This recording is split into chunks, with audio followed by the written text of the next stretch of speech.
There. Not really. I mean, he kind of said it perfectly. I'm just ready to see Ace Long at quarterback.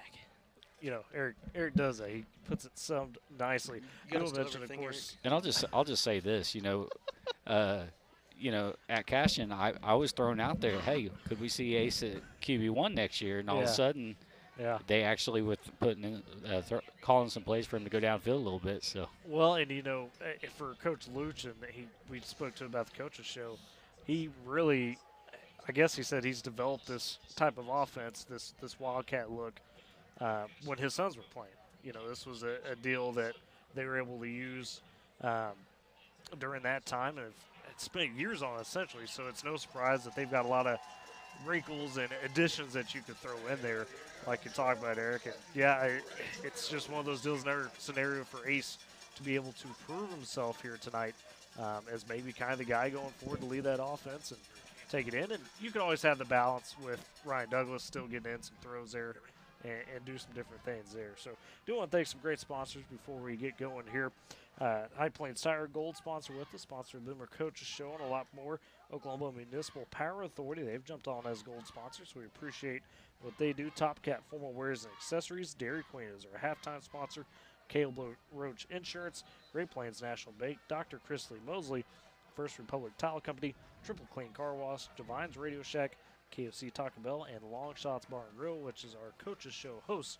Cannot do it without all those great sponsors. And, with that, we are just about ready to get going here as Clement lining up to kick this one off. Boomer's going to be back to receive. It'll be Tane Laird. Looks like Denzel Emery Talen's going to be on the near side, about the 10, and Emery going to be at the far hash. Kicking off here for the Red Tornadoes. So it looks like Sammy Velez, the senior. Tyler, I Senior think night. they may be going on a maybe targeted kick here. And that wouldn't surprise me. We've seen that a lot against the Boomers this year, and trying to keep it away from Talon with his return ability. But, guys, whether it be Carson Medina or Denzel, have had some good returns themselves when they've had the chance. Here goes Velez, puts the foot into it, going to kick it deep and try to get it back over the heads. Emery going to fill it about his own one.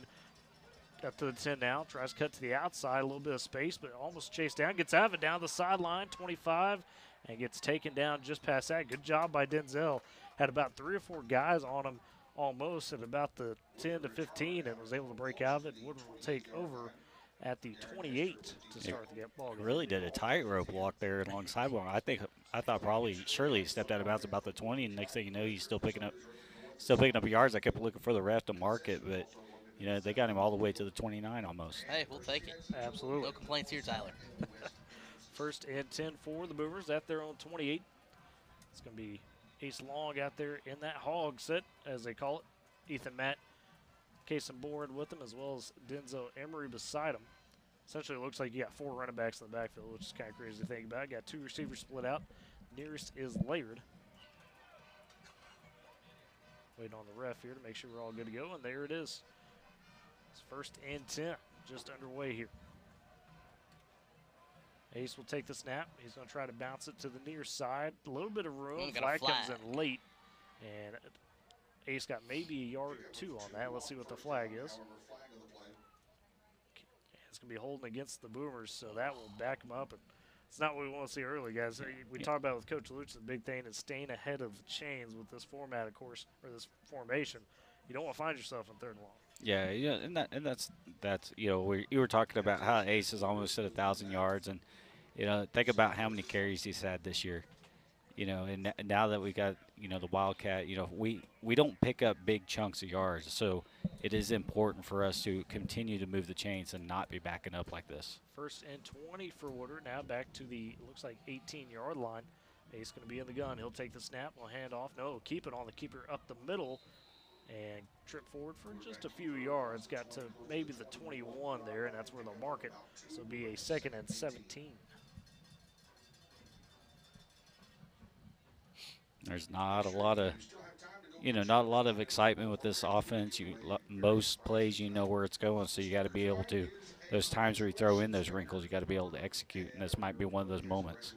And Clinton defensively line up some good size up front, 220, 250, 203. Decent there. Leighton Fuller, guy that plays both ways for them at that nose guard position. He really can fill some gaps quick. 2nd and 17 for the Boomers. It's going to be Ace taking the snap, bouncing out to the near side. Had to avoid a tackle on a good open field tackle there. At least got a hand on him. Looks like that was Nicholas O'Neal coming up from the secondary, getting to Ace first and forcing him really to try to cut it up, and there's not much there. Yeah, and that's the thing about, and that's one thing Woodward does pretty well too on the defensive side is they just string it out. They don't really allow so much once you get on the outside. So the Boomers are going to have to do what they can up front to open up those holes because this Red Tornado defense is just too quick. 3rd and 19 upcoming for Woodward here. They're at the 21. They've got to get to the 39 for this first down. It's going to be Ace in the gun. Running backs with him. Receiver split. He is back to pass. Looking.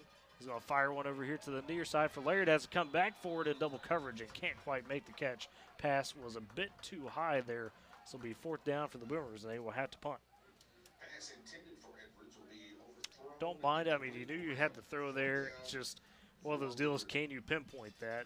And that's the only downside of this formation is that you're probably going to see at least double coverage. Right. You're going to basically they're going to know where you're probably going every time, and then it's got to be on Ace to be able to make the throw. It's going to be Cash Shipley on to punt for the Boomers. He's lined up about his own 8. Gets the snap, and this one, a low one, got off the end of his foot. It's going to roll past the 45 down to the 40. Thank God for turf. Yes, thank goodness for that turf, as he at least rolled it down to the 37, it looks like. And so that's where Clinton will take over at their own 37. Despite that one not catching any air time, we'll take the roll. Yeah, no, I couldn't quite tell if it was a bad snap. It looked like it was clean. It just looked like he just didn't get a foot into it. It was rushed. I think, Clinton probably could have blocked that, actually, if he would have kind of kept coming at him, but instead he was able to get the punt off and kind of roll it for 20 yards. Tyler, we're going to see Hunter Harrison at a different position here. Yeah, talk about that. Playing the nickel. So playing the nickel, Coach want to kind of change up some things. Under center will be Cooper Soley. Be free and kind of that safety guy if they are able to get past the initial front. Clinton 2nd and 3, they'll call it. Soley going to be under center. Bennett as a fullback, and then Hill in the backfield. The handoff inside to Soley, and on him immediately looks like Ethan Matt trying to drag him down, but Soley just able to fall forward for a gain of about 3 and get that first down. James. 1st and 10 for the Red Tornadoes. Trey Bennett, we talked about him in the pregame. That's a guy that even if you do really well, we're going to be lucky to stop him without him gaining a couple yards first. And that's why those. Whenever they do kind of come out with their quicker package, you got to be able to get the stops there because when they bring out the big guy, he's probably going to pick up some yards. Solely in the gun now. Snap. End around. It'll be Hill. He's got a little bit of a hole up to the 40. Makes a man miss. 35 up the scaffolding and the stuff out front. So I understand it's just a bit unfortunate because it blocks that end zone. Either way, 1st down for the Tornadoes. Big gain there by Hill. He's solely under center. They're in that power I. In the backfield is Zayden Collins. Inside, though, Trey Bennett gets a handoff, and he fights forward. They can't call him down. Yep, no, into the end zone for the touchdown. I was about to say, it looked good. It just thought for a second they weren't going to call it. So Trey Bennett scores first for Clinton, and they will take a 6-0 lead here with 8:39 to go in the first quarter.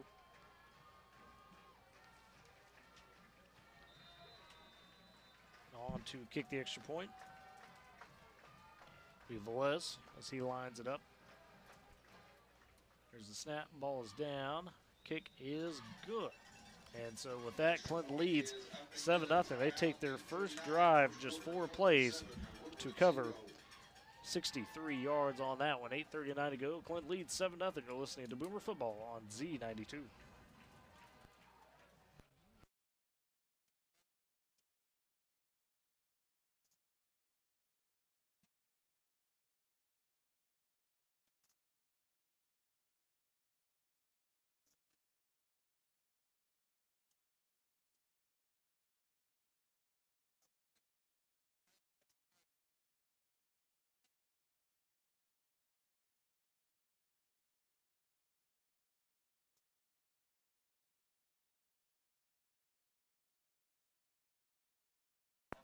And well, welcome back to Boomer Football on Z92 and Boomer TV as well. Dakota's pulling double duty, actually, just because the way we've got the press box set up here tonight. He's doing color and camera work. What a good job, Dakota. Hey, I ain't complaining. This is the old Boomer TV Dakota, kind of doing a little bit of both. Boomer Commentator, TV alone coming back to get his job in. the old legendary.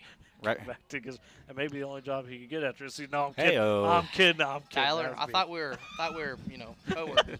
Guess not. Velez to kick off here for Clinton and puts boot in this one. Emery going to field it at about the 8. He'll return it from there. He's got a hole up the middle. Gets tripped up before he reaches the 30. Gets to, looks like the 28. So the Boomers starting at the 28 where they started their last drive.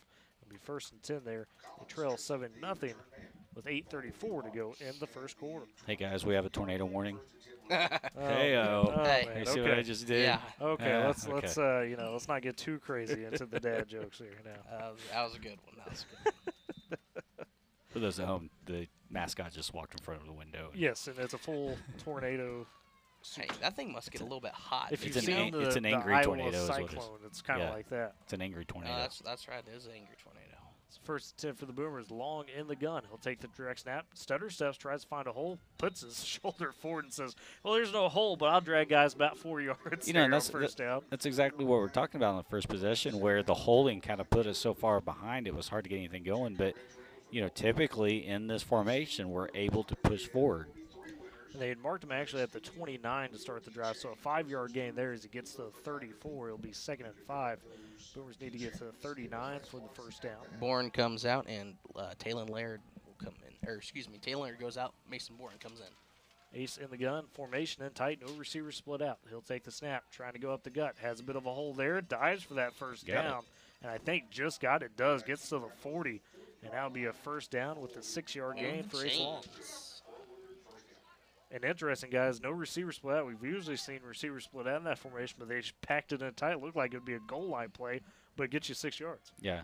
You know, and that's one of those. I wonder if there's a play in the playbook where same thing, they pack it in there. It looks like it's going to be. It's a little play action. Somebody slips out into a screen. Well, it'd be interesting to see if that's an option tonight. 1st and 10 from their own 40. Woodward has it. 7:30 to go in the first quarter. They trail 7-0. Long in that gun. Hands off inside. It might have been Casey Bourne on the carry. It looks like it was, but there was just nothing there as he'll actually lose a yard maybe. Yeah, marking back at the 39. So yard loss brings up a 2nd and 11.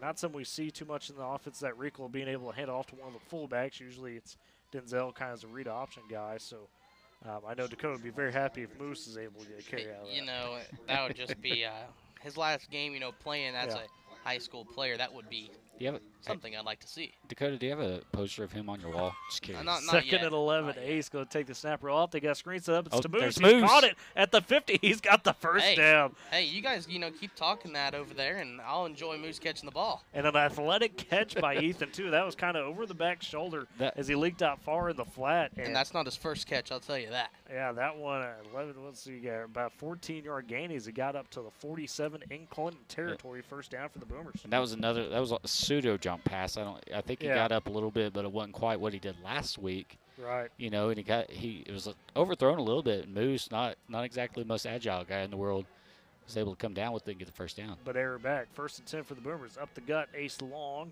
has a little bit of a hole, gets up to the 45, the 44. It's about a gain of 4 there, they'll call it. Oh, excuse me. They marked it up at the 47. So, yeah, that would be, I'm off. It's a gain of 3. It'd be 2nd and 7 for the Boomers.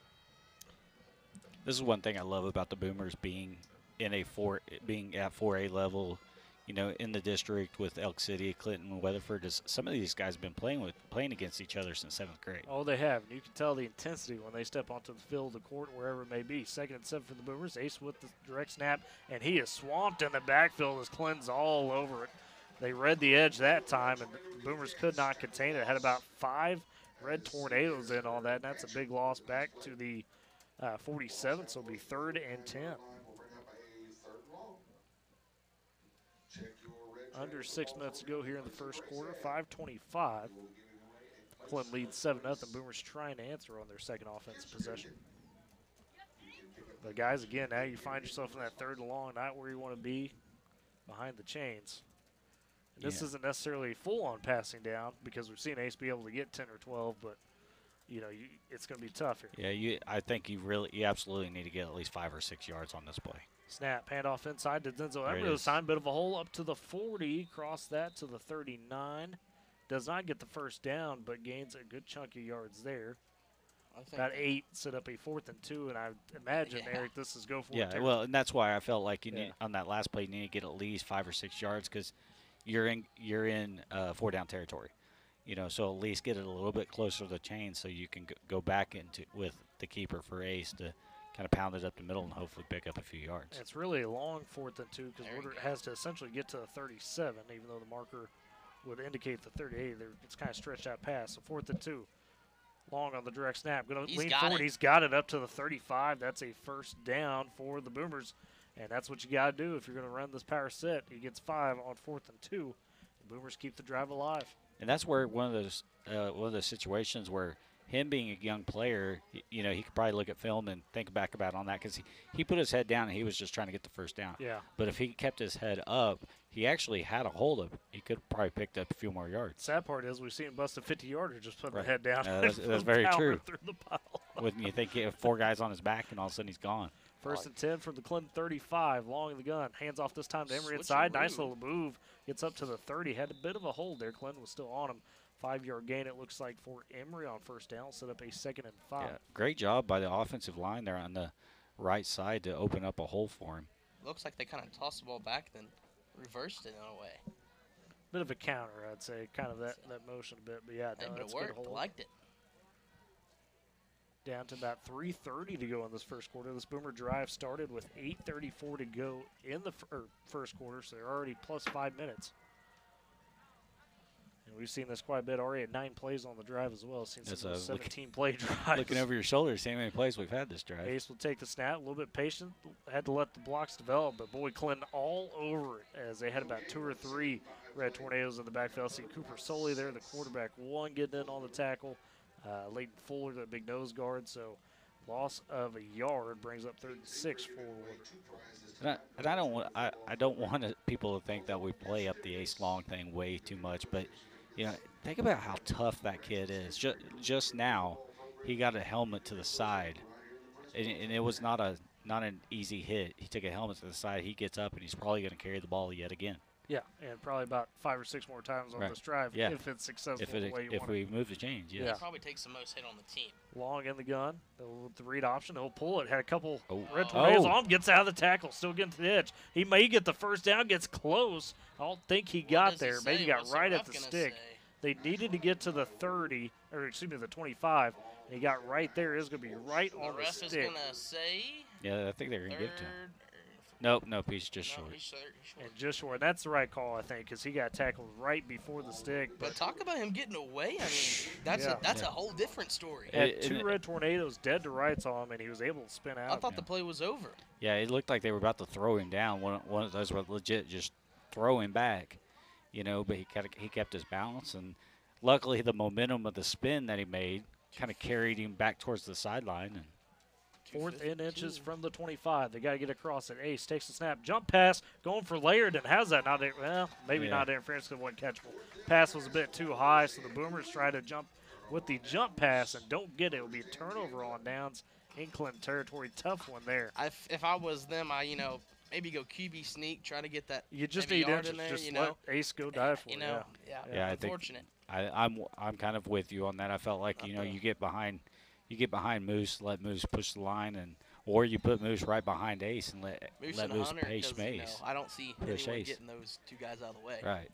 So Clinton takes over with 2:08 to go in the first quarter. Through the Boomer turnover, they also take over at their own 25. Be 1st and 10, solely under center. In the backfield, looks like Caleb Edwards. He's coming back from injury. He's got a bit of some room there. Gets close to the 30. We get stopped at the 29. Moose on the And tackle so- there. 4-yard gain, and as you said, Moose on the tackle. Ethan Matt. It's kind of the thing about Clinton that gets me. They've got so many good athletes. You go look at the box score, and a lot of times they wind up with 4 or 5 different rushers throughout the course of a game. Moving guys around. Well, just finding that's Coach Higby's very good at finding guys that are not only athletic but finding creative ways to get it to them, even within a simple offense. Up to gut here, Trey Bennett's got all 40. He's breaking free. He's leading the pack. Is anybody going to catch him? The 30, 25, 20, and finally gets chased down by Taylor Laird, but not before the big quick hitter on the dive. That went from the 29 all the way to the Boomer 20. A huge gain there from Trey Bennett up the gut, 51 yards. And guys, you don't stay honest on the dive. That is assignment football. You've got to stay honest on it. If not, Trey Bennett, as he showed, will be able to kill you on it. Well, the Boomers doing way too much arm tackling, trying to arm tackle. There was about 3 guys that kind of reached out with their arm to try to wrap him up instead of going actually at his legs. 1st and 10 for Clinton, though. Toss it out. Got a blocker there, does Collins, and he fights through a couple tackles, spins into the end zone for the touchdown, and got out in front of that sweep and was able to take advantage. And Clinton, just like that, 2 plays, they are on the board with a couple big runs right there, a 51-yarder and then a 20 by Zayden Collins on the touchdown run. And it's just, we've seen this for years with this Clinton team. They do it so well out on the edge with those blockings. It really was tough for Woodward to get in even a hand on Zayden as he was getting into the end zone. Yeah, he just followed his blockers all the way in. Like you said, there's not many people got a hand on him, and that was because he had about five maroon crimson jerseys, whatever what are they? Scarlet, crimson? I don't know. They got about 5 of those. 5 of those guys right in front of him. There really weren't too many white jerseys that can get to him.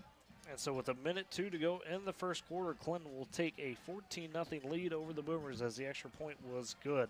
We'll step aside for another break. Go listen to Boomer Football on Z92.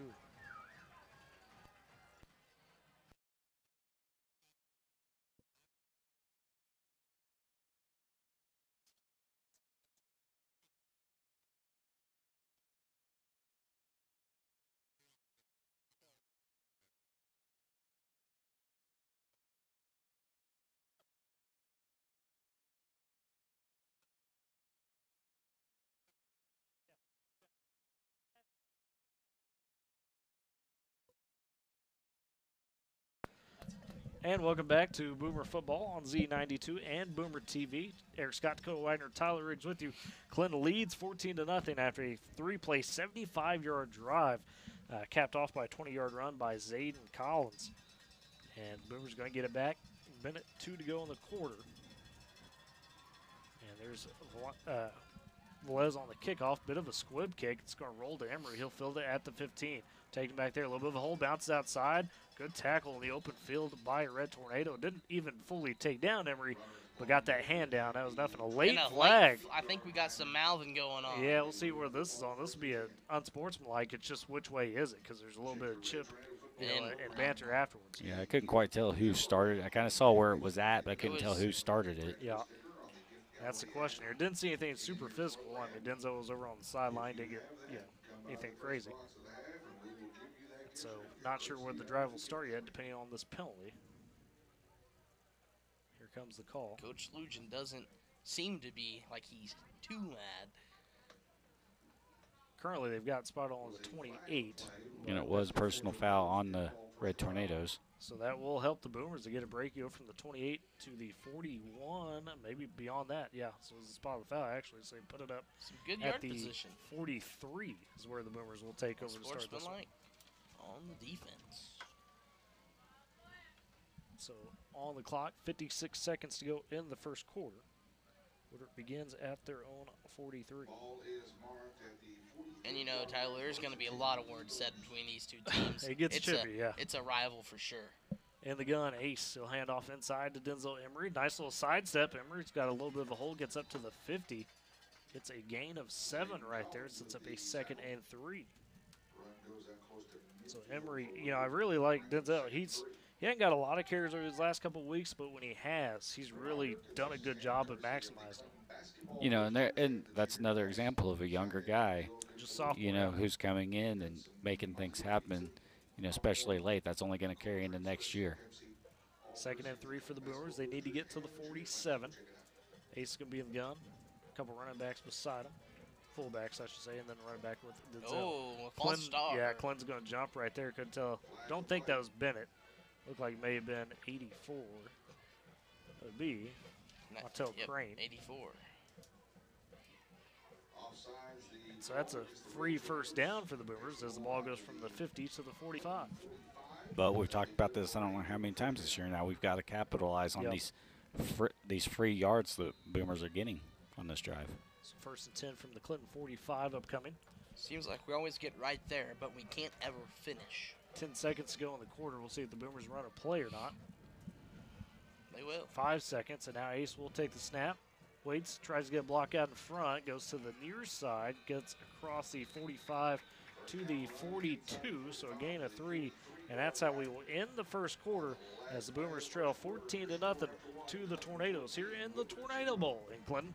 We'll step aside for break and come back with the second quarter. You're listening to Boomer Football on Z92.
And welcome back to Boomer Football on Z92 and Boomer TV. Dakota Wagner, Eric Scott, Tyler Riggs with you as we begin the second quarter here in Clinton. The Boomers trail 14-0 after the first frame. And just a couple big drives by Clinton. Had a 4-play 63-yard drive that was capped off by a 5-yard run by Trey Bennett. And then a 3-play 75-yard drive that was capped off by Zayden Collins, excuse me, I said Zayden Collins, 20 yards on that one. And really, I mean, that's kind of one of the things the Boomers have struggled with, Eric, is just letting that big play happen. You got to rein that in. Yeah, we talked about it. I feel like if we would have played the way we've been playing against Newcastle and stopped the big play, we would have won that game. Second and 7 here for the Boomers. Reversed by Taylor Laird. They pitched it out to him, and he's able to fight off some tackles. Stays in bounds somehow. Oh, my goodness, the juke. They kept him in bounds and marked him out the 30. That's a first down on the end around. Great play there. It was that was almost, I'm not going to say this, almost Reggie Bush-like. I mean, some of those moves.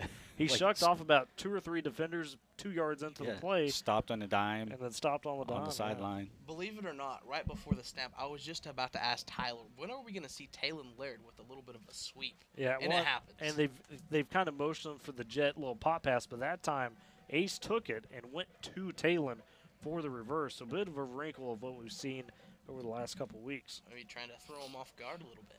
First and 10 for the Boomers at the Clinton 30. Just underway in the second quarter, 11:49 to go. Ace will take the snap. Read option will keep himself up the gut. He is blown up, trying to let a hole get open. And who else but a guy that we talked about in the pregame's already got a touchdown, Zayden Collins, just coming up from that linebacker spot and reading that one all the way. I'm glad you were following that because I was following Denzel Lamry going, oh, my gosh, he's about to break it. And then all of a sudden. Well, with the camera, so I lost it. I kind of went with Denzel and then realized Ace still has the ball. So, good job by Clinton to recognize that Ace still had the ball. Well, that, Zay talked about him in the pregame. That's a kid, just a sophomore, guys, 5'10", 195, and he looks like he's a player both ways. He's very built for being just a sophomore, and you can tell it's really starting to click in a lot of ways. Lucas Shirky with the play call here for the Boomers. Second and 11. Ace is going to be gone. He's going to drop back to pass. He's going to load up. He's going to fire to the sideline, looking for man. Defender didn't look back, but no flag. And that will be an incomplete pass as that was intended for. Trying to catch a number there. Looks like Mason Bourne, I believe, on the outside. No, there you go. And that's Lucas Shirky, excuse me, Lucas Shirky. That's what you were talking about earlier on the pass is, that wasn't a bad-looking ball. He really put it in the right spot. Unfortunately, you had to throw it in the double coverage because you just don't have those options. He's a young man learning the quarterback position. and not typically not used to, going through the reads and going through his progressions, so pretty much what you call is where you're going. So, I will say, on second look, it kind of looked like maybe the Clinton defender couldn't tell what number kind of made contact at the right time. So, good defense by them. 3rd and 11 here. They hand it off to Emery. He's got a hole on the far side and gets across the 20. He's got a first down to the 17. So, you go with the pass on second down and complete 3rd and 11. You say, why not run it on the edge? Denzel Emery again comes up with the big play. well, we snapped it. We snapped it really quick as well. Like when we got up to the line, we snapped it really quick, and I think that, that different kind of catching them different speed there threw off the Clinton defense. Got that as a gain to 12. Will be 1st and 10 for the Boomers at the Clinton 18, trying to threaten the score here with 10:36 to go in the first half. Let's drive up to 8 plays so far. Ace going to be in the gun. Take the snap. Trying to go to the near side. Cuts back up the middle. Has a dodge a couple of tackles. Going to drag a pile forward as he gets across the 15. Down to, it looks like, the 13. So a gain of 5 there on first. That's up a 2nd and 5. Excuse me, 7 play drive. Or just now 8 plays is where we're at. That was the 8th play right there on the drive.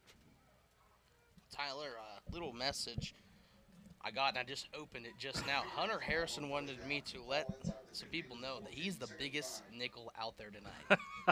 So, I mean, yeah, he's a defensive lineman essentially playing nickel. I don't doubt it one bit. Yeah, no, that's fair. He started the year at defensive ends, went to middle linebacker, now playing nickel. A little bit of everything. Doing it all, yep. 2nd and 5. Ace drops the snap. It was low to him, but he's able to pick it up and at least get back to the line of scrimmage. Maybe lost a yard. They do actually mark him for a yard loss back to the 14.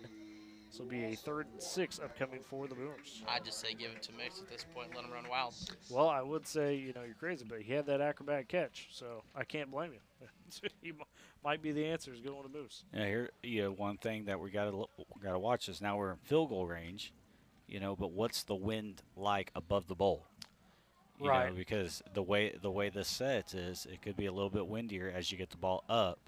And how's that going to adjust a potential kick? That's a good point, Eric. The Old Glory's waving pretty hard back there. 3rd and 7 for the Boomers. The pass to the end zone. Taylon Laird leaps, has got it for the touchdown. That one floated up there. Laird, again, had to fight through a double team. Made the leaping grab. Ace Long gets the touchdown pass to Taylon from 14 yards out. The Boomers are on the board with 9 minutes to go in the half.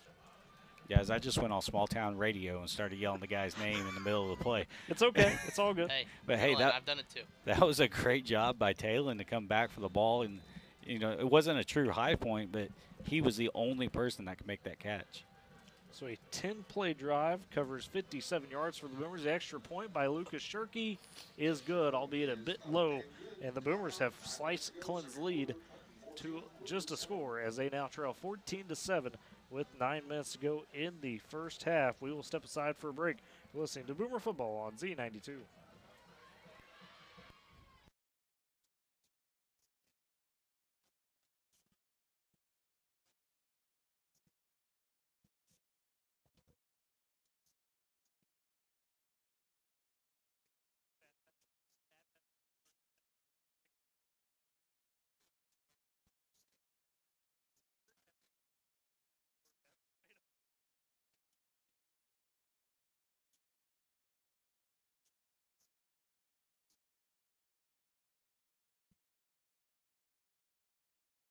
And welcome back to Boomer Football on Z92 and Boomer TV. Dakota Widener, Eric Scott, Tyler Riggs with you. And Woodward has cut the lead in half as they go on a 10-play, 57-yard drive, capped off by a 14-yard touchdown pass from Ace Long to Taylon Laird.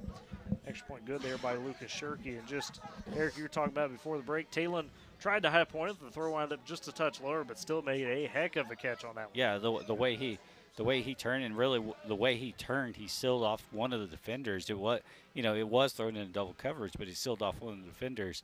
And, he went up, made a great catch for the touchdown. That drive started with 56 seconds to go in the first quarter. In total, a 3-minute, 56-second drive. And Lucas Shirkey on the kickoff for the Boomers. This is a targeted kick that's going to carry out of bounds. Try to go with a bit of a short, side kick there and kicked it out. There was a flag on the play there, Tyler. Sorry, I was trying to say that, but It's kind of automatic when it goes out of bounds. I don't know if you know that, but that's Yeah, the camera work, man, Hey, it's throwing me off. Just stick with Hey, the camera. Dakota's multitasking, It's- so you it's- gotta give it's- him a pass. It's kind of hard, you know. Yeah, I was about to say, you're doing great- a good job. Great job on camera on the touchdown. So you got that going. I'm over here yelling in the middle of the play. It's all So- the wheels are all coming off. It's the last week game of the season. Let's yeah. just, you know. 1st and 10 with 9 minutes to go in the half. They will have it at their own 35. Under center is going to be Sully. He'll pitch it out. That is Hill in the backfield. Got a Taking good Hill there. got a good clip there. I just saw Ethan and Matt kind of just wow. That was a great high-low because Talon read the play and basically waited. He went low. Ethan was coming up top. It's a heck of a hit, I don't want to get hit by a Ethan Matt Moose. especially when Talon's holding onto your legs. Thought they marked it for gain 2, but essentially no gain. They maybe moved it an inch. Be 2nd and 10 for Clinton. Sully's going to be in the gun this time. 2 receivers to the near, 1 to the far, man. 10, and he's going to go all the way on 3rd and 10. They run the play action wheel and hit it. Trey Bennett with the catch and a run for the touchdown. No. 65 yards. Wow. That should have been a hole kind of downfield a little bit. I'm over here trying to get the signal and yelling quietly, but Yeah, I don't think you'll get the home love on that. So Yeah, it on the was- road. sad thing is really obvious, but Yeah. oh well. A heck of a play, though, by Bennett. I mean, that's just a wheel wrap run to perfection there. It's week 10 for the refs, too. Extra point up by Sammy there and gets it through. That looks good on the extra point, and Clinton leads 21-7 now with 8:03 to go in the first quarter. We'll keep it right here since we just took a break. Clinton only took 57 seconds off the clock on that drive. Just 3 plays, 65 yards, and Trey Bennett, guys, we talked about him in the pregame. He's already having a heck of a night. You can see the athleticism that we talked about that he brings at that frame. Maybe not the fastest dude, but, man, he just finds ways to get the ball, and defensively he can be a terror as well. You know, that goes back to, again, you know, big plays for the Boomers, you know, stopping those Yeah. big plays. But, you know, he's just kind of follows that line of, you know, a little bit thicker, bigger, athletic guys that Clinton's had over the years. You know, and that, again, like you said, it's a lot of it is the play designs to get him into open space, you know, make a catch or slip him through, do different things to pick up some yardage. Yeah, and, you know, we talk about the line of big, stronger, athletic guys. I mentioned Caden Powell again, was 6'2", 225, and I think maybe closer to 6'3" by senior, but it seemed like he was that when he stepped on campus. Yeah. He wasn't as a freshman, but, man, he really developed, and that's just what they do. They develop those guys into some really big-time athletes. Well, you know, and this is not a new thing for Clinton. You know, isn't it Trent Smith that played for OU back in the day? I think sir. he was a Clinton guy. You know, they've had plenty of guys. And there's a reason why there's a football tradition down here. Well, they just won their 15th gold ball last year, so to that point. Kickoff here. Denzel Emery trying to field it. Goes through his hands. He's going to have to pick it up back at his own 10 under pressure. Has a shake off the tackle there. Now finds a little bit of an edge, but it gets strung out.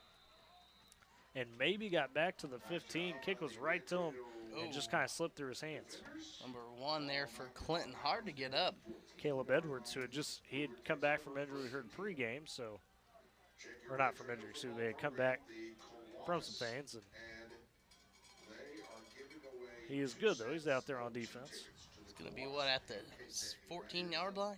Yep, that's where they will mark it. So the Boomers take over 1st and 10 Camera for the with Up here's a little bit. 7:53 to go in the half. Hey, what kind of grade are they giving you for working Boomer TV tonight? You know, I would hope an A+ because that class is very easy to pass. Oh, And if you fail it, well, Hell. that's not very good. 1st and 10 for the Boomers. Long in the gun. He'll take the snap.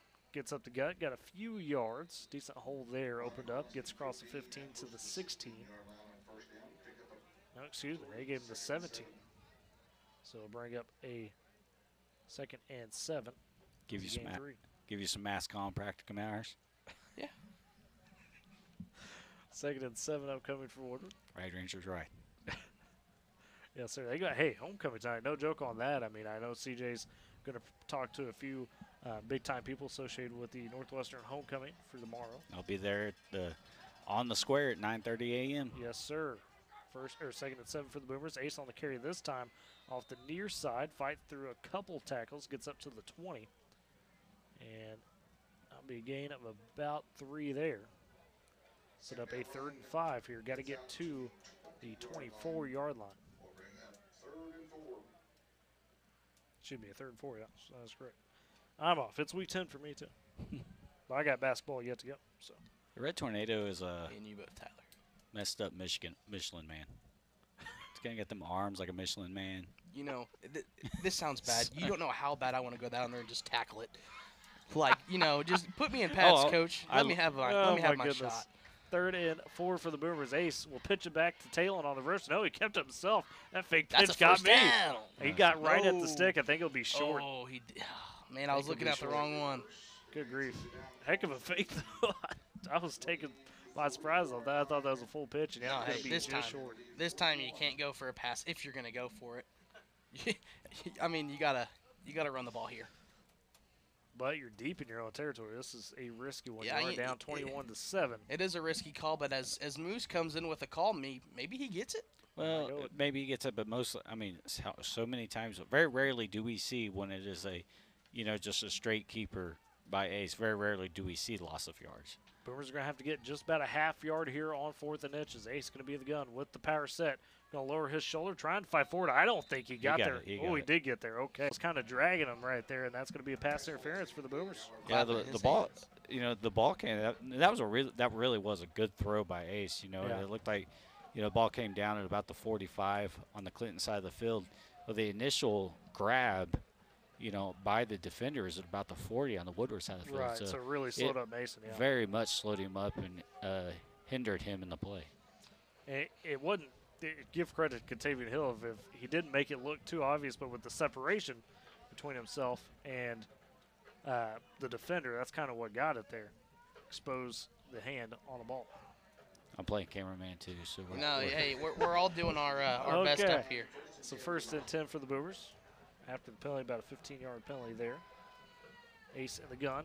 Take the snap, hand off inside. Emery's got a hole across the 45, almost to the 50. before He gets may have taken got down. the first down. Kind of got a rough takedown there. He Good said- tackle in the open field.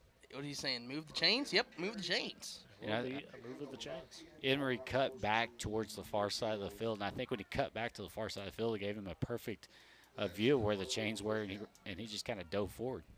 So Boomers get the first at the 50 exactly. Denzel making the most of those carries. 4:55 to go in the half. Boomers trail 21-7. Trying to get the scoreboard in the perfect view is Mr. Scott, and he's not on it. I got an idea. Okay, All right, here we go. mess first with and it. 10 for the Boomers. Hand off inside again. This time it looked like the up back of Case and Bourne was, and there was no gain there. It'll be 2nd and 10. I'll try to fix it during the break. It's a different setup we got. Or I could, I used to actually be a Just hold cameraman. I went to college as a cameraman. Was doing Tyler. stuff like that. You just want to take over this, Tyler. I don't. Yeah, mind. I've worked 2 cameras at once in Langston. Don't whoa. try me. That's For practice, I was literally 2 camera. Hey, Did it well. I have run 2 radio stations at once, so Hey, now boom. that's not fair. 2nd high and 10 for the Boomers at the 50. Long with the snap, handoff inside to Emery again. He's going to fight through a couple of tackles before he's taken down. Good job by Clinton to hang on. And he'll get a gain of 5. It'll be 3rd and 5 upcoming for the Boomers. it's impressive, Eric. Very impressive. It was. He I, makes it sound. It's not. Trust me. I know what's going on at the station. I don't know. If No, it's this that is impressive. pre-automation. I think the 2 cameras is more important. This is when we still had to play every individual commercial Uh-huh. on a CD. I'll have to ask Sean Kelly about that one. 3:30 to go in the Oh, first this is half. long before Sean Kelly was around there. Boomers 20 week. Oh, you're calling yourself old now. All right. Well, Boomers yeah. trail 21-7. 3rd and 5 and a penalty. What we got? Delay Delay a of game. game. Possible. See where we're at here. Here comes the Express white order. hat. False start. Okay. So back him up 5. Interesting. And can't quite do that one. I Puts think you at that's 3rd and 10. Coach Luchen's asking where the false start was. 'cause I didn't even all see the any boom- movement, yeah. Typically when somebody moves, they understand. They know that all the Right. boomers are kind of sitting there dumbfounded about what's going on. Well, but to be fair as well, false start doesn't take much movement. You get a big enough Yeah. flinch that would count as a false start. So maybe that's what it was. We just didn't catch it. Somebody got cold. Yeah, Maybe that You got the cold shivers, shiver, and yeah. all of a sudden you got. 3rd and 10 for the Boomers at the 50 now. Need to get to the Clinton 40 for the first. right after he was brought down. It'd be a big break for the Boomers, and it's a face face mask, mask. so that is a huge break That's for Woodward. 15 yards. Because Clinton had blown that up in the backfield. They were there with about 2 or 3 defenders immediately, but the penalty going to save Woodward here and give them a first down. Give credit to Ace because he fought for those extra yards to try to get back to the line of scrimmage and got a break there. Well, not only that, but to see that, hey, Denzel's getting blown up is about to hand it, so he pulls at the last second. Yeah. Smart man. And when we say blown up, if mean, you're it not was- watching on Boomer TV, there was about 4 red tornadoes already in the backfield before the handoff, and we're not under center backing up. Right. So 1st and 10 for Woodward at the Clinton 35, long in the gun. Takes the snap, try to hand out to Emery, and the ball's out. Collins was in on the tackle, and now the ball's picked up by Bennett going the other way. Nobody's going to catch him. Or excuse me, that's not Maybe Bennett. Emery. That's O'Neal. A scoop and score by Nicholas O'Neal for Clinton. And they get that turnover, and Zayden Collins had blown it up on Emery right there, read the assignment, was the only guy in the backfield, punched it out on Denzel, and then O'Neal scoops and scores for the Red Tornadoes. Wow. Couldn't tell quite where he picked that up, but it looked maybe about the 50. As that ball had really launched out. So the Boomers, just like that, an unfortunate mistake, and it will cost them big here as Clinton now extends their lead to 3 touchdowns. trying to figure out where a ball was recovered is an SID's nightmare. Yeah. Extra point is up by less and good. And Clinton does now lead 28-7 with 2:36 to go in the first half. We will step aside for a quick break to listen to Boomer Football on Z92.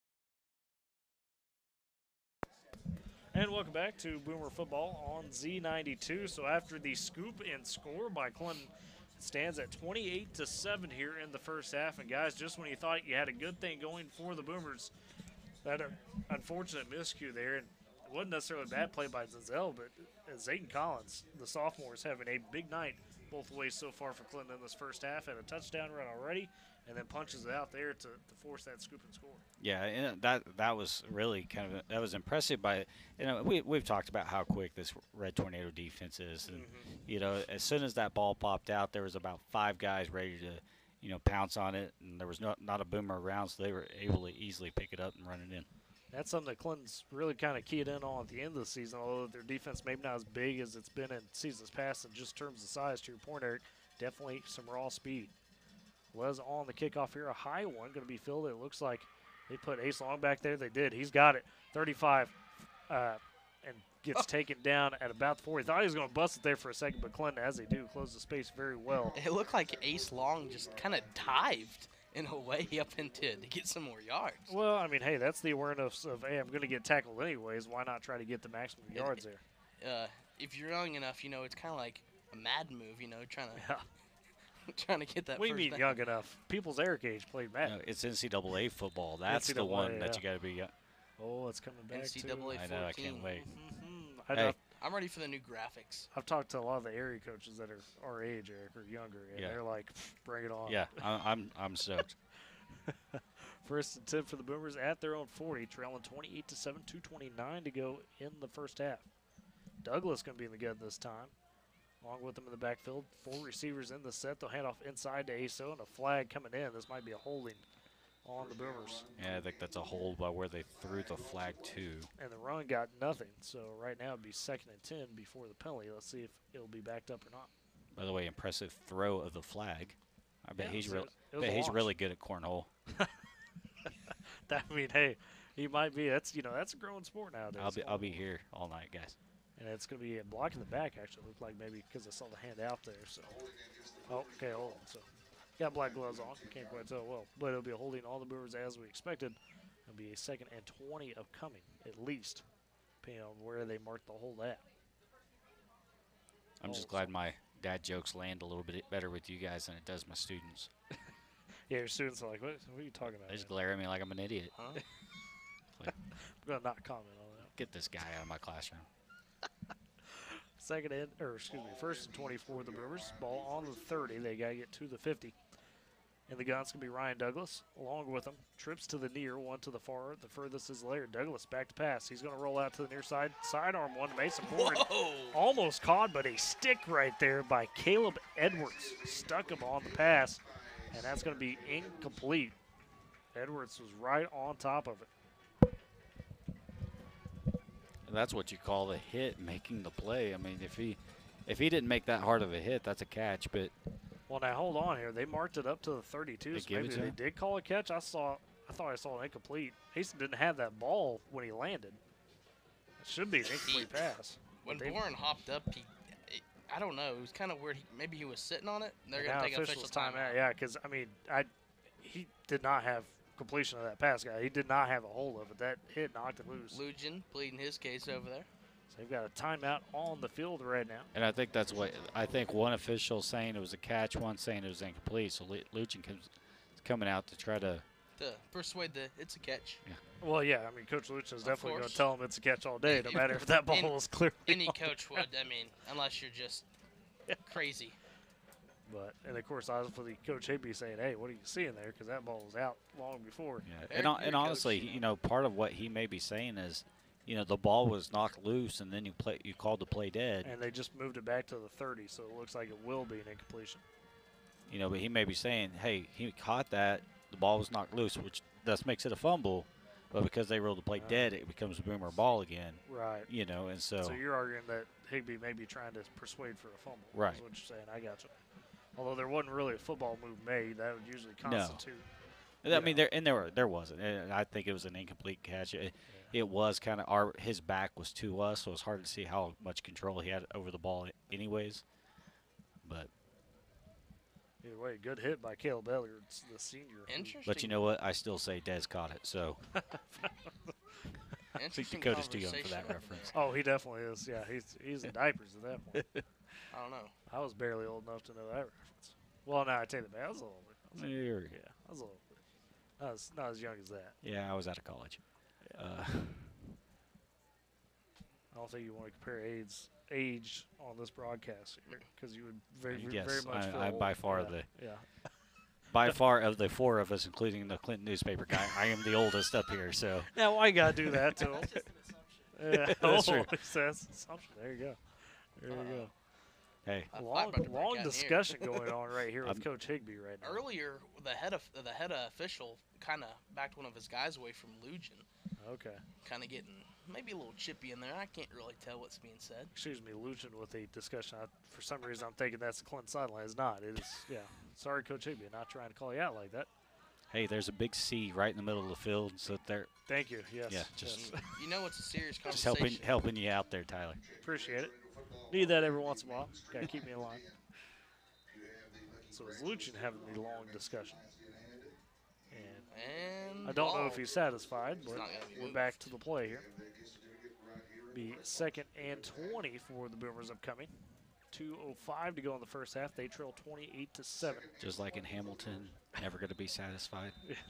Golly. I'm sorry. Off I've the got- rails. Maybe we see I've Cash gotta Shipley stop. get the ball. Douglas here in the gun, trips to the deer, one to the far. The furthest is Laird, long in the backfield. Douglas going to roll out to the near side. He's going to fire one a bit over Wahlberg, but Mason or Cash Shipley able to make that catch, came back for it. Draped all over him there was Katavian Hill. Did not matter. Great job by Cash to make that catch. I think he fought through a pass interference there because it That's- looked yeah, like that the was a bit defender rough. grabbed He his did. jersey. So he'll gain 15. It'll make it a 3rd and 5 there. I called that, by the way. No, he didn't. I did. There was no hey, flag, so you did not let's- make a call. I got an instant replay right here. Unbelievable. Oh, my goodness. Oh, my goodness. Cash Shipley back at receiver this week. He'd been banged up. That's why he only punted last week. 3rd and 5 for the Boomers. Upcoming in the gun will be Douglas. He's going to roll to the far side. That's a get away from some pressure, but he does not on the sack. Layden Fuller, who we had talked about a bit earlier, big-time two-way guy for the Red Tornadoes, and he comes up with the sack and forces a 4th and long for Woodward on a 6-yard sack. And I almost wonder if maybe there's something we don't know about that's lingering with Ace, because they've got him out there, they've got him in the backfield, but they've stayed away from him. They did hand it to him on the first shotgun. Right, look, but so. it's still not. We're not pounding it up the middle Right. like we had. So is there something there that they're concerned about as far as him taking a lot of shots? I don't know. I think it might just be kind of a scenario change up. Remember last week against Oak City, that first drive, the Woodward Boomers went completely empty with Ryan Douglas at quarterback. And so maybe this was kind of the series to say, okay, let's change it up a little bit, keep Clinton a bit more honest. I don't know. You very well may be right. I haven't seen anything out of Ace that would indicate that, but he's a tough guy. He's going to let you know that. He's going to take all them shots. And that's the thing. It's like Ace dealt with a quad issue the first year. Yeah. We didn't see it, because he was still getting handoffs, things like that. But they would use him differently whenever he was hurting like that. So it's really hard to tell. And again, like you said, it could just be switching it up, trying something different. Ryan played pretty well against Cashin. Right. And hey, let's see what he can do. This will be 4th and 12 for the Boomers. They call it a 7-yard. No, it was right, 4th and 11. Okay. Be Cash Shipley on to punt. He's backed up to his own 25. Had a bit of a rough punt, but it rolled the first time. See if you get a better foot in this one. Does have the wind. Well, it's kind of died down, it looks like. I think they put some more time on the clock. It was 109, and now it's 122. So 122. Shipley snapped a bit high, but he gets it, and now this time a better kick. This one's still low. That one going to take a roll to the 25. The Boomer almost got hit. He's being taken down on a block. Kind of an odd play there, but punt fielded at the Clinton 25, and that's where they will take over at their own 25 with 1:12 to go in the first half, leading 28-7 over the Boomers.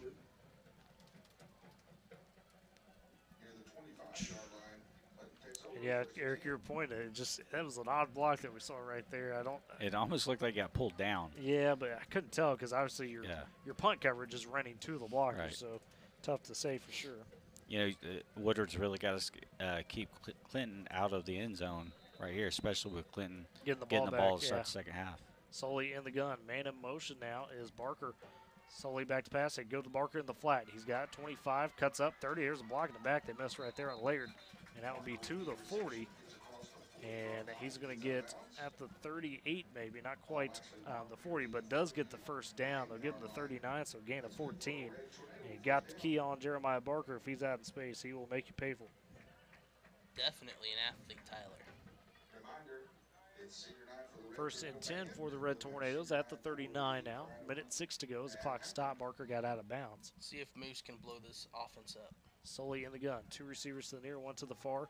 Been in the backfield to block. Sully with the pass to the near side. It's Barker again. Oh, wow. Near the 50, and that was all. Ooh, Medina got away with that one a bit because that was right in the late hit territory. No flag, though. Barker with the catch. A lot of Clinton fans are standing up, yelling, getting the flag sitting. Well, I don't think he was out of bounds yet. It was tough to tell. It didn't look like he was trying to make a move out of bounds. It looked like he was still going up the sideline. I think that was a legal hit. It was a heck of a hit. It was a hit for sure. Yes, but I think it was legal. 1st and 10 for Clinton after the 11-yard catch. Barker with back-to-back catches for 25 yards in total now. Ball at the 50. Sully in the gun. Man in motion. 2 receivers to the far. Sully, another quick pass. Floats it out there. That one caught, pulled down. Able to break out of a tackle. There was an Ilby. Put the ball on the ground. Making some moves, and the Boomers fall on it, so they get a break and a fumble recovery. And a big change there for the Boomers. It looked like it was going to be a great gain for Clinton. And the Boomers able to come away with the turnover. Nicholas O'Neal. Yeah, on the catch. Kind of hitting his head, while he was on the ground, When he made a heck of a move initially because he caught that pass. And I think it was Mason Bourne tried to blow him up, and he just spun off of it. And of course you're going to be upset about that because, it could be end up in a touchdown or, highlight play. So the Boomers take over 1st and 10 with 52 seconds, trailing 28-7 here in the first half. Do they go in the air or do they keep running the ball? You have to kind of push it maybe a bit. You got it at your own 43. I'd say try to maybe go for Cash Shipley again, Maybe throw in Lucas Shirkley in there. Ryan Douglas in the gun. Two receivers to near, one to the far, long in the backfield. Douglas back to pass, floats one out there to Laird on the far side. Triple coverage. And it's intercepted. and now, That's It's intercepted. intercepted. I thought that was floated way out of Oh, bounds and no. overthrown by Douglas and He picked off. tiptoed and intercepted. And who else? Jeremiah Barker, who, just as we were talking about offense threatening, comes up with a big play on defense, and the Boomers turn it right back over.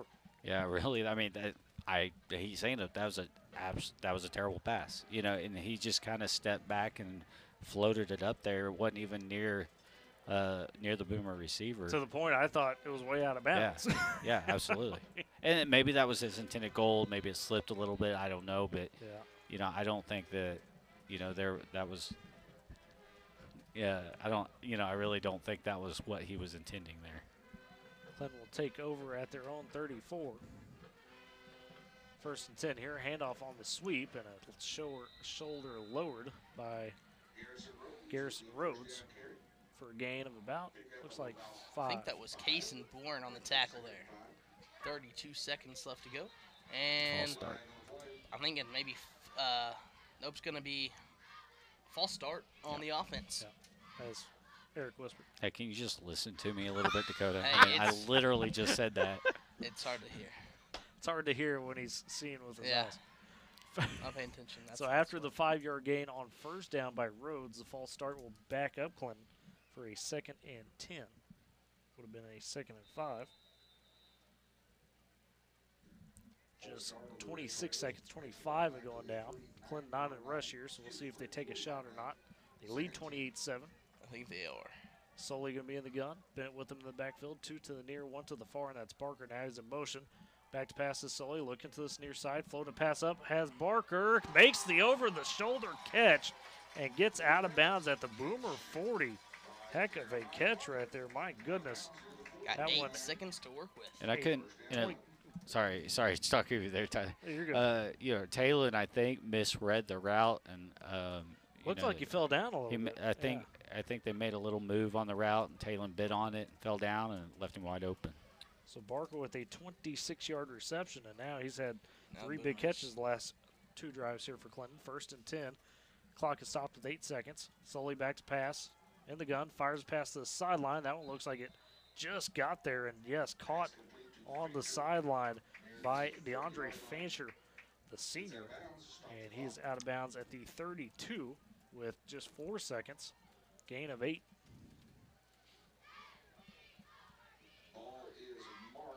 You really need to stop here for the Boomers. You do not want to give up this last second touchdown, especially as Eric mentioned, Clinton getting the ball back to start the second half as Clinton won the toss and deferred.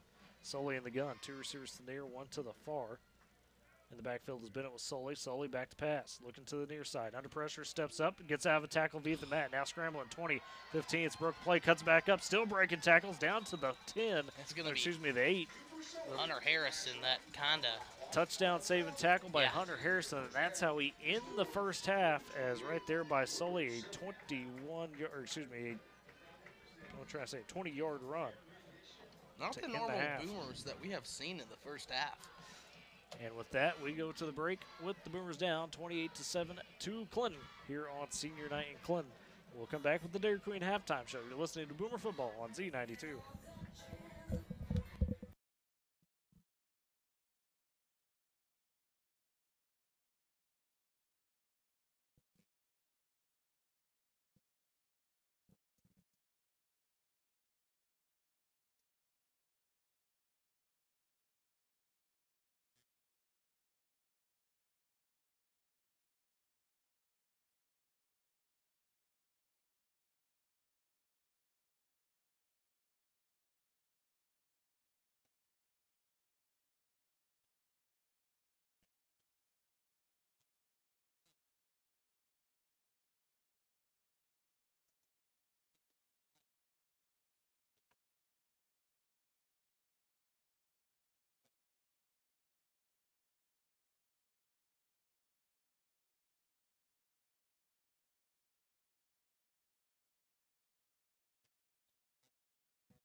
And welcome back to Boomer Football on Z92. We're at the Dairy Queen halftime show. Dakota Wagner, Eric Scott, Tyler Riggs with you.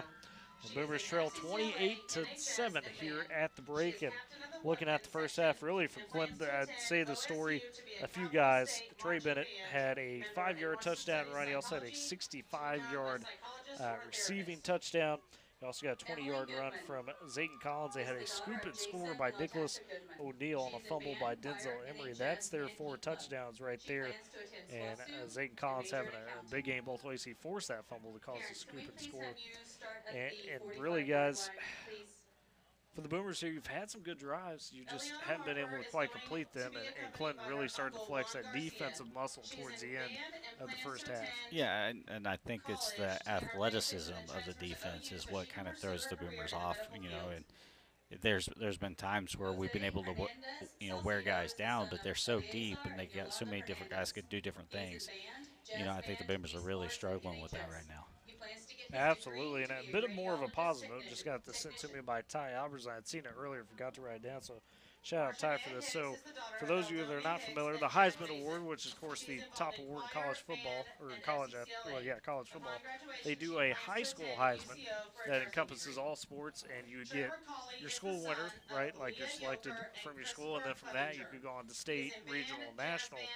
Woodward's own Kendall Wells has been selected as the 2022 state winner.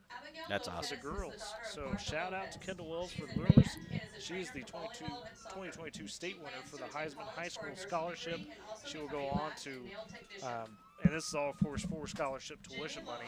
She gets a prize there and then gets a chance to get into the national pool as well in the regional pool. Yeah, Kendall's everything you want out of a student athlete. Yeah.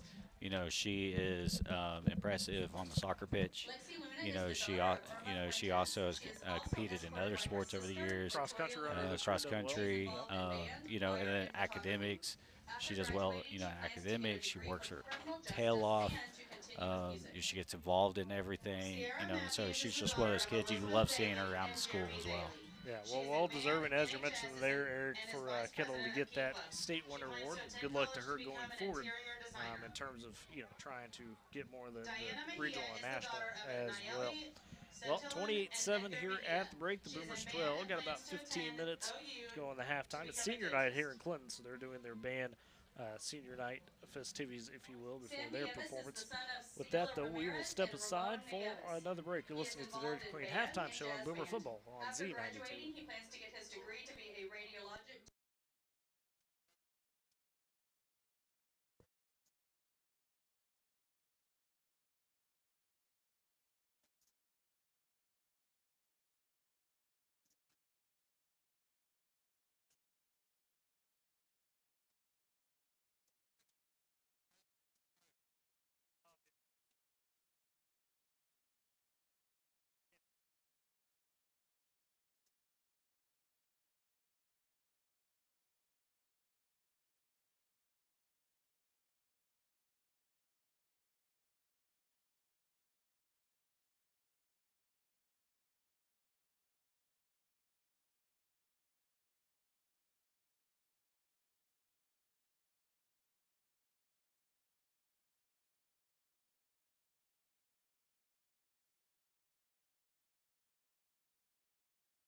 And welcome back to Boomer Football on Z92. Dakota White and Eric Scott, Tyler Riggs with you here at the Dairy Queen halftime show. Give you a first half recap before the break.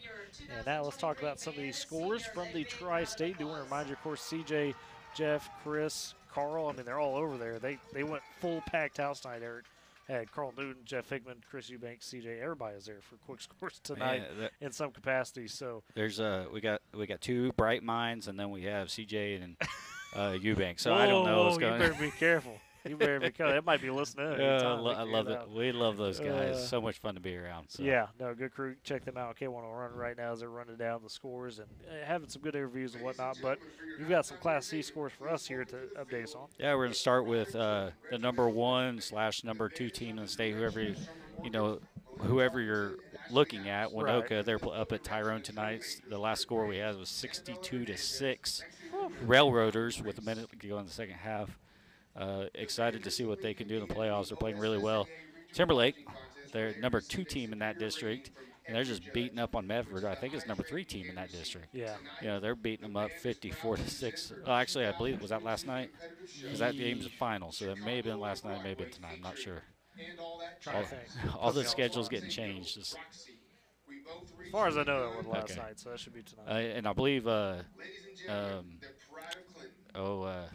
mind, Coach Severin. Coach Severin's back on the sideline. Good to hear. He had went through some bypass surgery. That's Timberlake's head coach. Yes.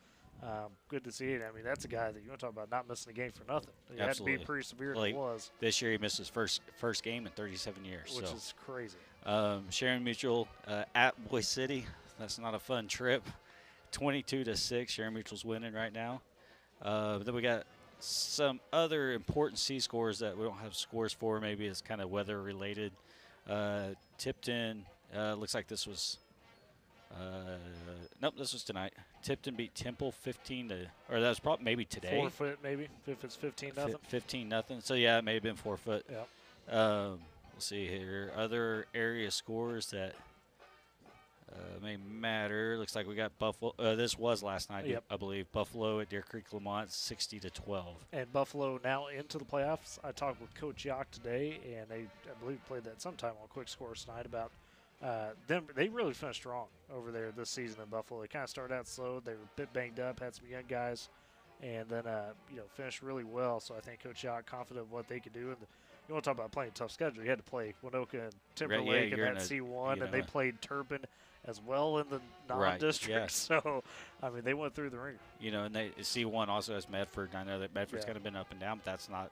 I think Medford may have beat Buffalo. No, they got them 34-6 last week, and okay, that's how they were able to get themselves. So we're going to be the 3rd seed in that district. So yeah, it's still a tough district. So yep. There's another score that I kind of pay attention, so I'm just going to throw it out there. Wesleyan Christian on the east side of the state just beat up on Coyle tonight, 72-22.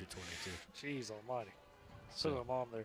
Some Class B scores for you here with some teams in the area. Covington Douglas, O'Keene. Right now, if O'Keene could win that game, I believe they will be in the playoffs. They are trailing 22-12 in the second quarter. Another big one to watch here, Turpin, who everything was looking great going into the Laverne game, but they got banged up a bit. I think right before that Laverne game, dropped that one, and then now facing Hollis. If Hollis beats Turpin, there may be a scenario where Hollis could jump to the 2 seed, pending the result of the Laverne Backwell Forgan game. Hollis leads 14-0 at half in that one. Ringwood and Cherokee, Ringwood up 22-6 in the third quarter there. Laverne Backwell Forgan, as I was just talking about, this is essentially for the district title, potentially for at least Backwell Forgan if they could get the win, but they trail 40-8 right now for Laverne in the second quarter. If Laverne wins, they are the district champs there in B1. Oklahoma Bible Academy all over Pond Creek Hunter right now, 48-0 in the second quarter there. Region Prep and Pioneer Pleasantville played last night. That was a 55-48 game. Pioneer showed a lot of fight against a very good Region Prep team, and I don't know if you saw it, Eric, but they had a touchdown at the end of the game that was ruled incomplete. Pioneer did a touchdown pass, ruled incomplete, so he would have tied it potentially and fell there. Some other Class B scores, some of these final yesterday, as Canton lost out to Wacomas 26-22 last night. That was a tough loss there for them. Trying to see if we got anything else really on the docket. I don't see anything.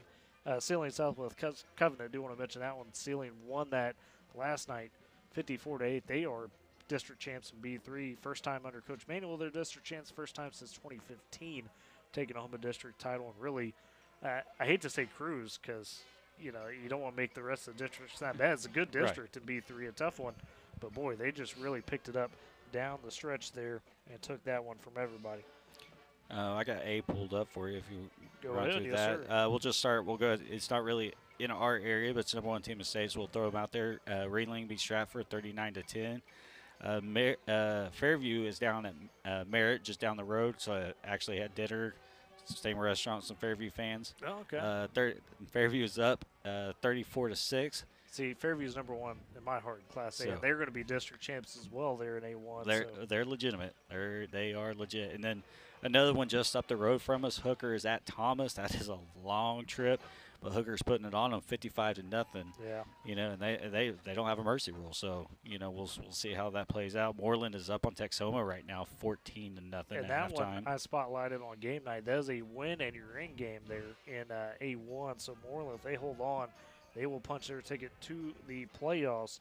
And talk about a squad that's finished well if they're able to do that. They held Fairview to 30 points, which you go, that's not a lot, but Fairview's putting up 60 Right, a game. yeah, the way Fairview's playing. Yeah. So we got Hinton is at Watonga tonight. It's 18-0.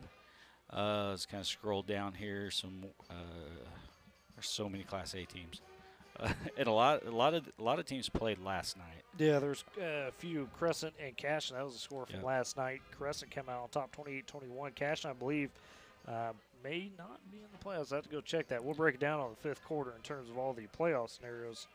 But some interesting scores there for sure. Yeah, just to update you on 4A1 for those interested, of course, with some teams there. Coming into the night, the situation was clear. Elk City was the district champion in 4A1. And then as far as second through fourth, what am I trying to say?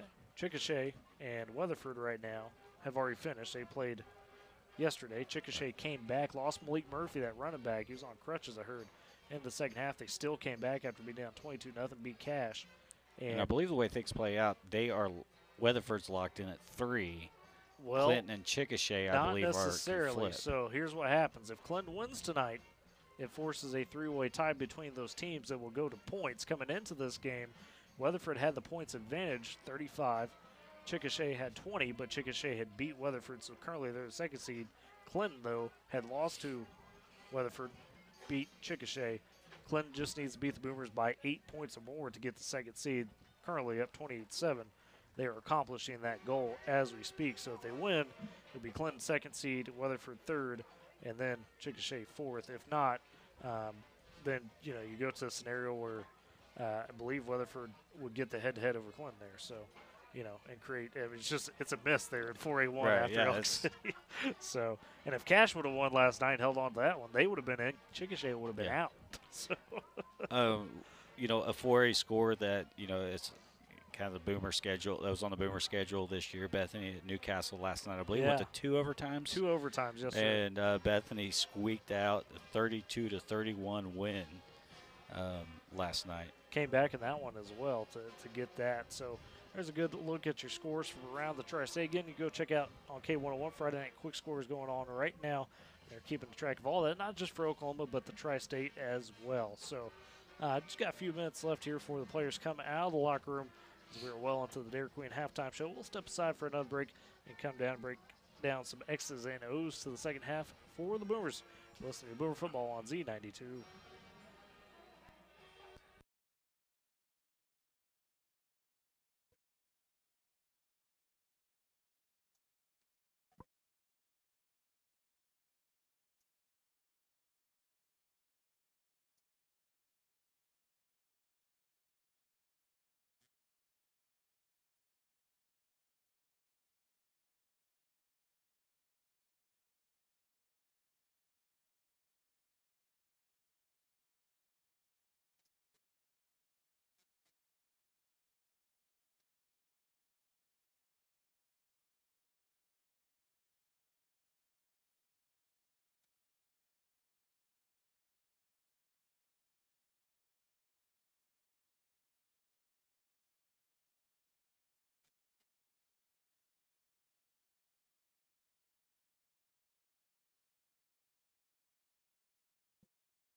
Welcome back to Boomer Football on Z92. Dakota Widener, Eric Scott, Tyler Riggs with you as the Boomers trail 28-7 here at the break. And took a look at some scores there before the last break. And guys, let's talk about the keys to the second half a bit for Woodward here. You're trailing 28-7. Clinton's going to get the ball first to start the half. Obviously, the first thing is you need to stop to start that. And then offensively, what do they got to do to get clicking again? They kind of been a bit dysfunctional, it seems like, towards the back half of the first half. It's hard. I feel like defensively, that's where the focus should be first for the Boomers. Right. They have got to do something to cut down on the big plays. Yeah, one of the 4 touchdowns scored was off a scoop and score. Sure. Off a Boomer turnover. But still momentum play. Right. Way. Yeah. And so the Boomers have got to figure out a way to get a stop. And you kind of said that leading into the question. On the offensive side, I think if the Boomers can just continue to pound the ball, not make mistakes, no holes, no false starts, things like that, and hopefully your defense will help carry the momentum a certain direction. Because when the Boomers have done well, they've been able to stay on the field, and it's because we're wearing teams down. Right. We haven't been able to do that tonight. So, it's hard, and that's going to be hard with as athletic and as quick as this Clinton defense is. I say that we have to get some more passes out there. We can't just keep running the ball and running the ball. It's not really working right at the moment. We have really good flashes like we were talking about. Yeah. But maybe we have to go in through the air and get something started up there. Well, we'll see how the Boomers respond here, down 28-7 to start the second half. We'll take a final break and come back with the start of that second half. You're listening to Boomer Football on Z92.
And welcome back to Boomer Football on Z92. Dakota Widener, Eric Scott, Tyler Riggs. Eric trying to start fights up here in the press box. Red Rangers ride.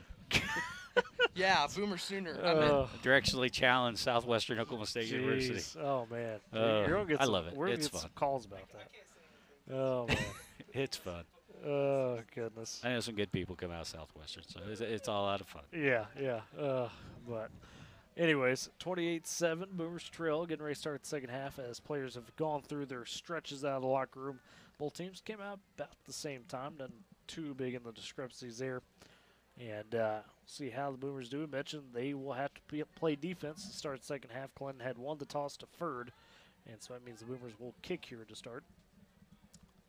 I'm going to be completely honest with you. I haven't paid attention how big Clinton really is. There's some tall guys. And what's crazy, it's more in the skill positions. I talked about their line, the pregame. Their line's not one of the bigger ones they've had over the years, but they're still very fundamentally good. I mean, in terms of that, their fundamentals are good. But just to talk about that discrepancy a bit, so Trey Bennett is 194 at the fullback position. There's 2 offensive linemen that are skinnier than him. Yeah, but see what's getting. Look at these tight ends. You got they're only 165, but they are big 165. Tall, yeah. He's 6'3", 6'2", we have 6'1", 6'2". And really, the skill guys almost outweigh the line. I mean, that's just, Zayden Collins, 195 as a running back. So, yeah, it's big in the skill positions, which is interesting. But you could also mention the speed. Just the speed they play with is something right now. And that is something we have talked about throughout the year, and something I've noticed since moving back. Woodward, we don't have big kids. Yeah. We've got to be able to come up with a way. Dakota's getting all offended because I just said we don't have big kids. I'm looking at you. I'm like, dude, I'm pretty big now. Come on now. But you're not on the field. We need that on the field. The Boomers have to do what they can to make up for that size. Lucas Shirkey on for the kickoff here for the Boomers. This one, a directional kick short again. This time, though, in the field play, fielded by the Tornadoes. That return going to be up to the 42-yard line. Trying to see who it was. Yeah, so Nicholas O'Neill on the return. And Clinton will take over 1st and 10 at their own 42 here to start the second half. By the way, I really like Clinton's play-by-play guy, or PA guy. Yeah. Like the voice. He doesn't do too much. He's got a great voice for it. I like it. So we're at the point of the season where we're reviewing PA announcers. I like it. That could be a YouTube channel. Hey, there was one guy, I want to say it was that Cashin, that he was like giving the play-by-play. Oh, yeah, giving a little too much. 1st and 10 for Clinton under center solely. Man, the backfield looks like it'll be Collins. Man in motion, they will hand off to Collins. He's got the edge on the outside up to the 50. Stiff arm gets Hunter Harrison down to the 45, now to the 40. They knock him out of bounds. And it looks like at the 42, so a bit short of the 40, but definitely enough for that first down. And so he'll flip it into Boomer territory.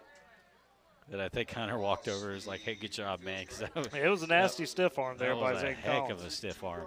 That was a 16-yard run, and it will be a first down for Clinton at the Boomer 42. And just, again, that edge blocking by Clinton. It's just so, I mean, it's in their blood. Yeah, that's just absolutely. what they do. And that was wide open on the edge for Collins. And that's the thing. What they do is just football. They don't do anything special. They just come at you and play good football. Collins under center, solely under center. Collins gets the toss out of the backfield on the near side edge this time. Gets across the 40 to the 35-yard line and gain a 7 there on first down. Sets up a 2nd and 3. And look at who's one of the guys in there, Hunter Harrison. Hunter Harrison, kind of a little maybe payback. He kind of made up for it there. He's kind of wondering why they got so much extra yards, but still, it's good to see. Hey, he just got showed up. He got pushed down with a good stiff arm, but he's going to come right back at you. Well, he's a gamer. That's just what he does. You can knock Hunter down a million times. It does not matter. He's going to keep like Ethan Matt moves. Plugging away.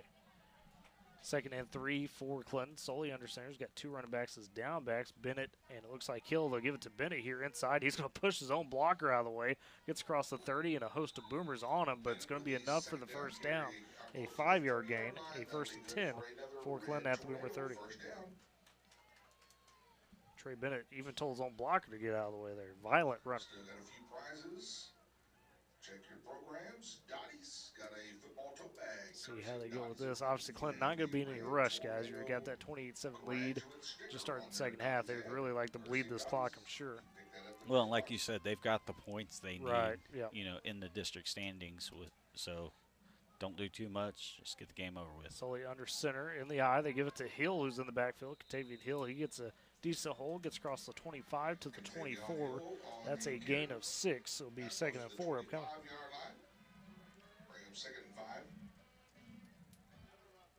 And if you're the Boomers, you've got to figure out a way to, get a stop. You know what they're doing. They're not going to do anything special. They're not going to throw the ball. You've got to fight through those blocks and be able to make a tackle. Maybe. Yeah. You'd love to force the turnover. That's going to be hard, though, because Clinton has very good ball security. Clinton is Clinton. 1st and 10, Solely at the gun. Bennett with them in the backfield. 3 receivers out.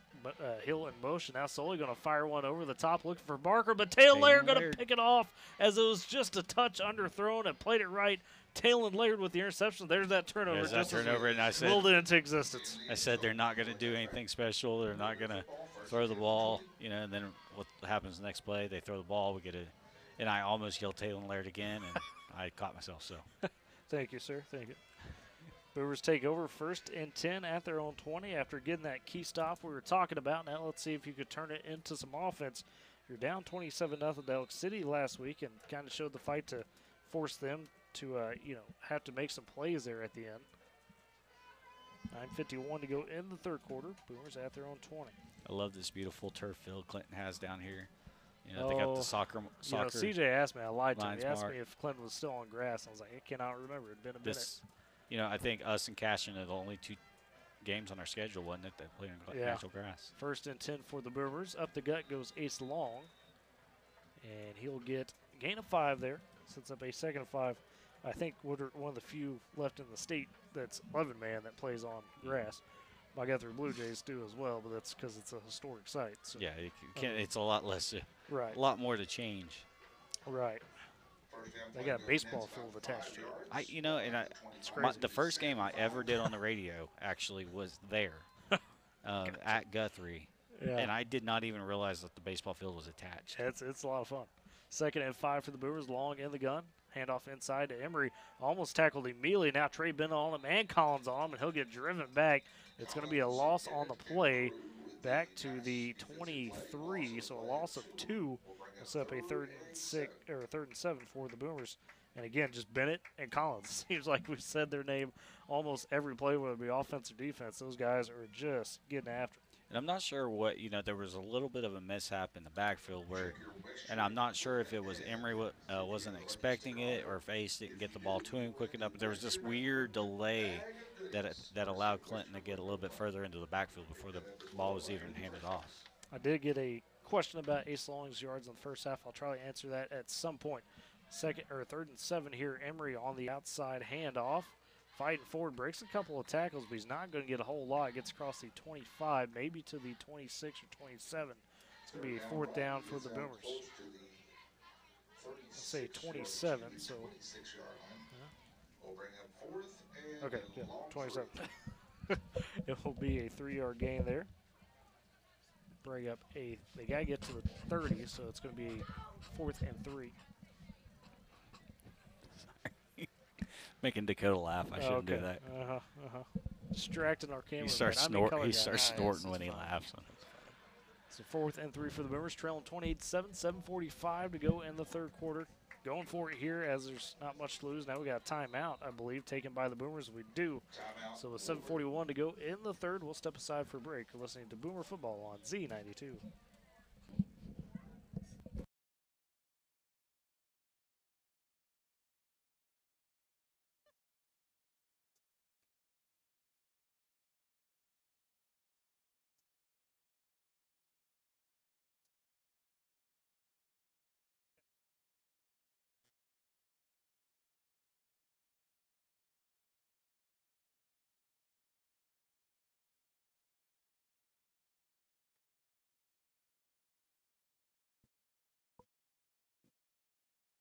And welcome back to Boomer Football on Z92. Dakota Wagner, Eric Scott, Tyler Riggs with you. As Boomers trail 28-7 here, 7:41 to go in the 3rd quarter. They've got a 4th and 3 upcoming from their own 27. Before the Woodward timeout there, it looked like they were going to go for it. We'll see if that's still going to be the case here out of the timeout. You know, this is one of those possessions where you hate saying we got to make something happen right now, but, you know, you're quickly having our backs up against the wall, up against the clock, I should say, you know, where you got to get something on this possession, down 3 touchdowns already. Ace is going to be in the gun, the hog formation. Receiver to the near, it's Laird. Long will take the snap. He's going up the middle. Is he going to get the first down? He's short. He is short. Way short. Clint got him stopped by about a full yard, maybe a yard and a half as Ace got to the 29.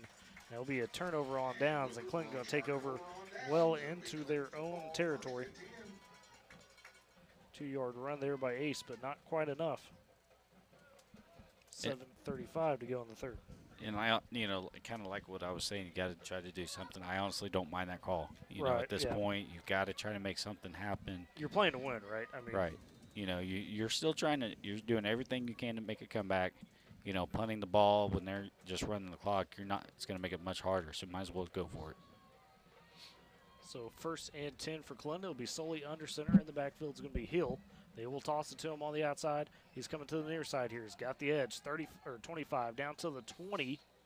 And that's going to be near the stick, but not quite the first down. Be a gain of, it looks like, 8 there. Too slow to So get get to up the 21. there.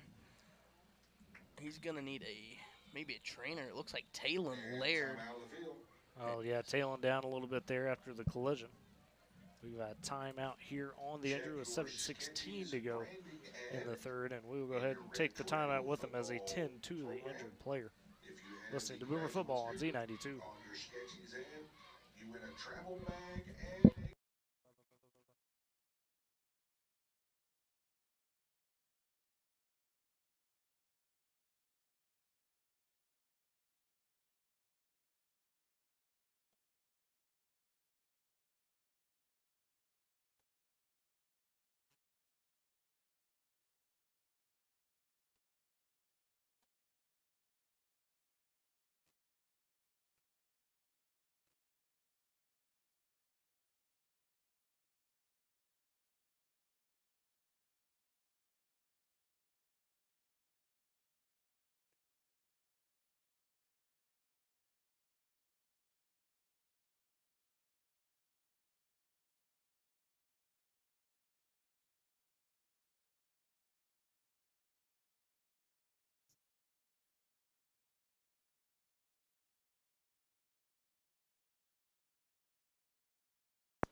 And welcome back to Boomer Football on Z92. Out of the injury timeout, they're able to get Talon off the field there. It'll be 2nd and 2 for Clinton. It'll be Cooper Sully under center.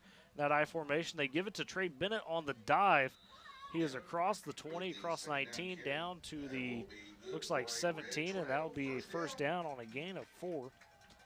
So we had a text from Jason Harrison asking where Ace Long was on yardage. By my unofficial tally, I'm not the official stat keeper, Ace had 41 yards in the first half and is up to 48 here so far in the game. He needs to get at least 80 to eclipse 1,000 yards on the season, so we'll keep track of that. 1st and 10 for Clinton at the Boomer 17. Sully under center, 2 down backs. It's Hill and Bennett. They'll hand off inside to Hill on the counter dive, if you will. He breaks a couple tackles, makes a move, still rumbling. Across the 10 down to the 5. And that's where he is stopped. So a first down for Bennett. 12-yard carry up the gut for the fullback. that will set up the Red Tornadoes 1st and goal. And they will have that 1st and goal. And Bennett just, I mean, he is a load. You can see why he's had a 100-yard game, 150-yard game throughout the season. He gets going. It is tough to stop. Clinton threatening here with 6:25 to go in the third quarter. The lead 28-7. It's 1st and goal from the 5. Sully under center. 2 down backs. Bennett, and this time it will be Collins. And Collins wow. gets it. He gets hit at the line. Ball's on the ground. Did the Hunter Boomers Harrison, get it? ball. I couldn't see who got the initial hit, but the ball popped Woodward out. has the ball from what I see on our No signal yet. up close camera. This is going to come down. I mean, that ball. Yes, Boomers Woodward. are signaling, but there's still no official. It's not And there Hunter it is. Harrison that has the ball. Wow. It is. Oh. So just when they need the stop again, they get another turnover. It's back-to-back turnovers forced by the Boomer defense. A fumble and a pick. Who was that? Could not tell. I really need to see who got this. Where we need some instant replay, but great hit. Whoever that was by the Boomer got the helmet right in on that ball and popped it out. So they'll take over with 6:14 to go in the third. Our camera guy dropped the ball on that. Camera guy. Get it? There was a drop ball. Oh, my goodness. The Boomers take over at, That one died. at their own 9. That went nowhere. Hey, sorry. I don't know. Goodness. It's 1st and 10 for the Boomers from their own 9. Long in the gun. He's going to step back. Oh, got this should be face horse mask. collar. Oh, there we go. Face That's collar or face collar? Face Face collar. mask or a horse collar. We're just covering. We don't know which one it was, so we're Yeah. just going to say face collar. Yeah, there you go. something, right? I mean, Hey, it's a flag. replay. Replay. He got taken down at an awkward angle for sure. Too quick. And Yep, it's already. see what the call is officially. Personal foul, face face mask. mask. So despite no gain, the Boomers get the penalty as they will get the penalty yard just due to the face mask from Clinton there. So I'll push them for a first down and move that ball out of the shadow, if you will, their own end zone. It's now up to the, looks like 23-yard line there. So that 15-yard penalty.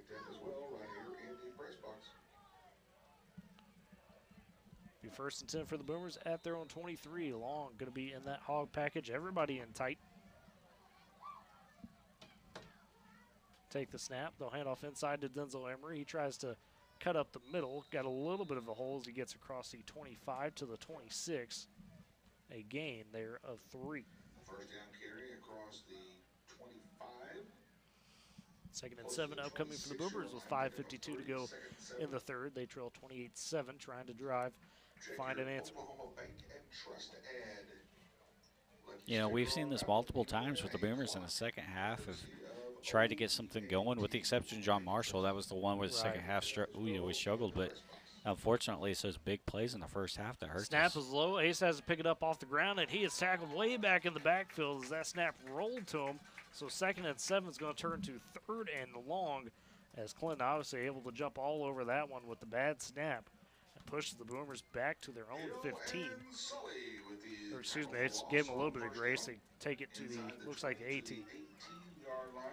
Hey, props to the Boomer faithful that are here tonight. You know, we know it's been a rough season, but you know, still making on the really the first real cold night of the season.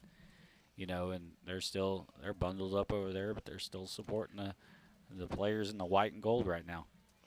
Fortunately for Ace, I'll put his yards total back to 40, so he still needs 40 more. 3rd and long, Ace back to pass.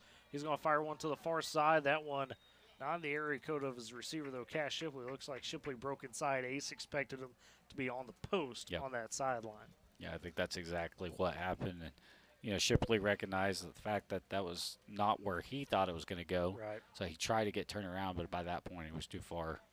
So a 4th and long upcoming for the Boomers, 4th and 15. We're going to see Shipley on the punt. our star basketball player get the punt it away. Yep, Cash is probably going to be the guy carrying the load when it comes for Boomer basketball. Him and Kyle Martin are really gonna have a good season, I feel like. Kyle really He's really stepping it up. Wow. Yep. Snap taken by Cash, and this one another low one has just really kept it low. I don't know if that's by design at this point. Filled on a hot by Barker, though, able to get it. Gets across the 50 down to the early 45, but there's a flag late.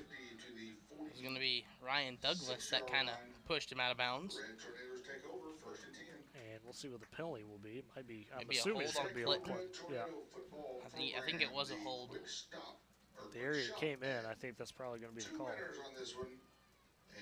If so, it's going back Clinton back into their own territory. They would have had it at about the Boomer 46. Here is the call. It's going to be personal foul on the Boomers. So actually, Clinton going to get more yards on it. Maybe a couple words were exchanged. Maybe shoving around. I don't know. With the way that flag came in, it was during the run of play, so I'm kind of surprised.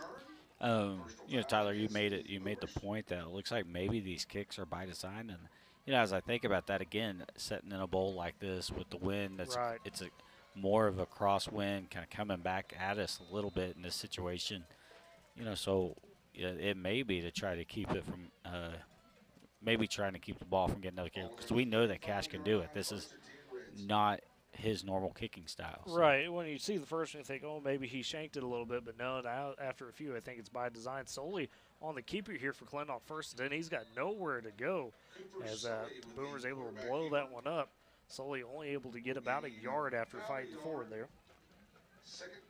But yeah, no, I think it's the wind. I think you're correct on that. After we've seen it a few times now, that'd make the most sense because we know Cash could boot it and do a good job of pinpointing. So maybe they're kind of testing out his control and saying, hey, let's try to keep it low and see if you can essentially squib kick it down for a punt and avoid that wind without it hanging up in the air and creating a better return or less distance. Solely under center, 2nd and 9 for Clinton. Been in the backfield as well as Hill. Hill will get it on the toss, cuts it back up the middle, has a nice little hole there.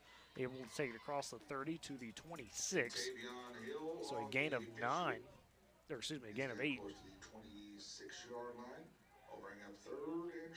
he'll bring up about a 3rd and 1 here. Clinton's got to get to the 25. Tavian Hill, just another one of those guys that they're going to be able to rely on. It's just a sophomore. Cousin of Javian Hill, one of the seniors here for Clinton that's had some good success in his own right. Solely under center on 3rd and 1. They'll hand off inside to Trey Bennett, and he trips forward for that first down. Boomer's got a hand on him, but not before he fell forward for about 4 yards there. 25 to the 26 to the 22, excuse me. 1st and 10 for the Red Tornadoes at the Boomer 22. Under 3 minutes to go now in the third quarter. Boomers still trail 28-7. They've had back-to-back stops on Clinton. A pick and then a fumble recovery. Now a timeout here taken by the Red Tornadoes. So with that, I think we keep it here as we've caught up a little bit on the breaks.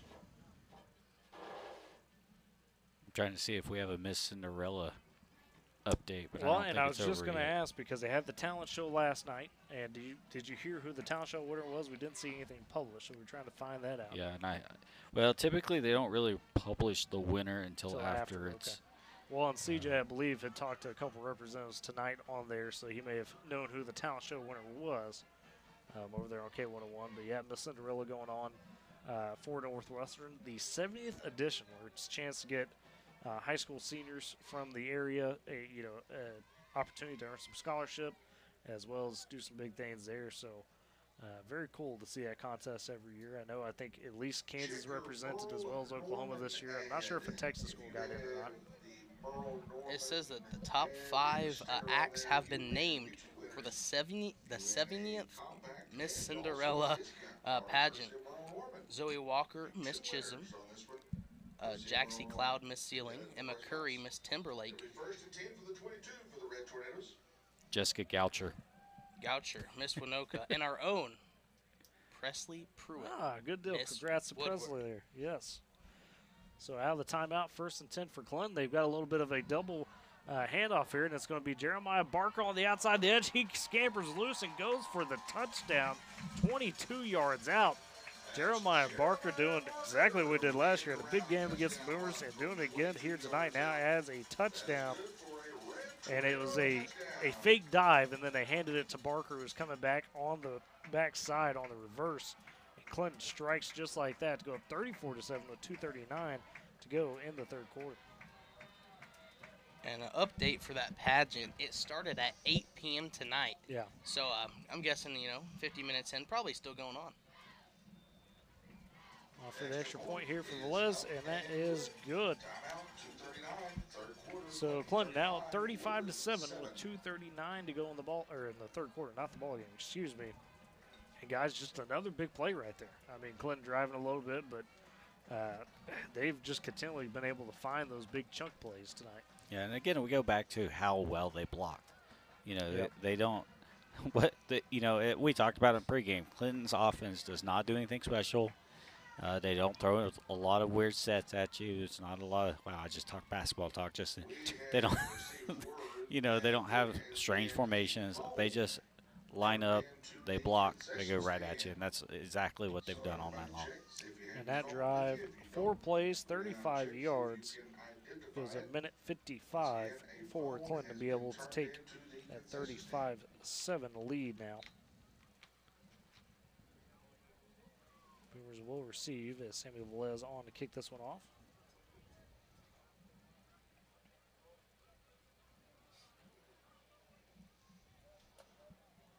Back deep for the Boomers, Denzel Emery and Taylor Laird. Laird are going to be on the far side this time. Emery on the near hash.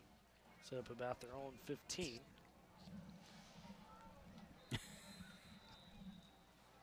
There's the rest whistle. Les will make his run at it. And going to sky this one up there.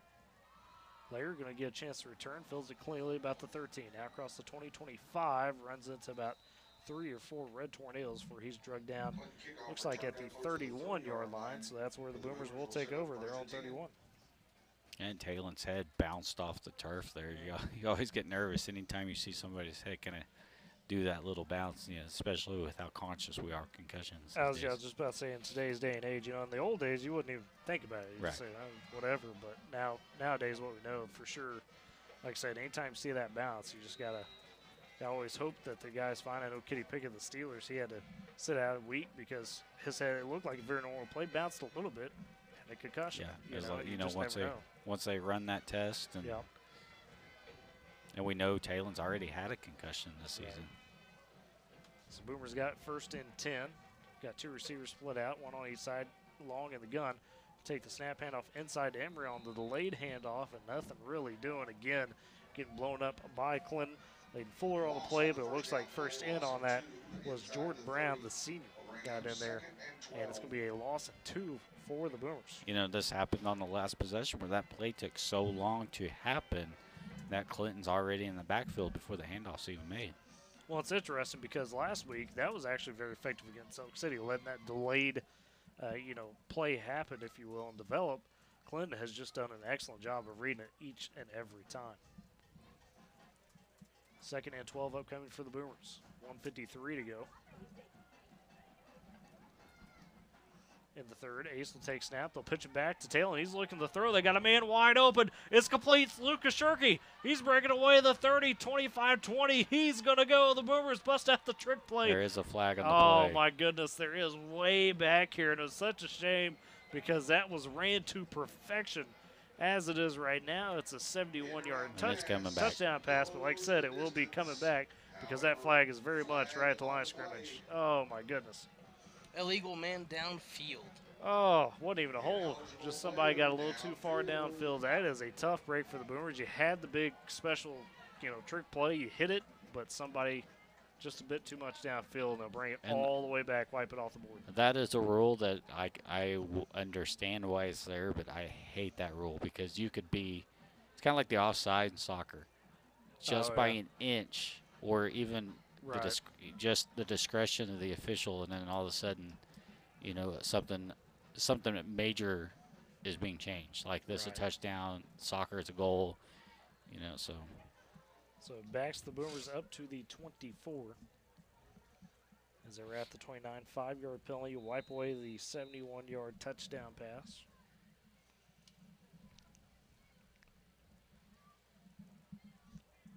It'll be a 2nd and 17 for the Boomers.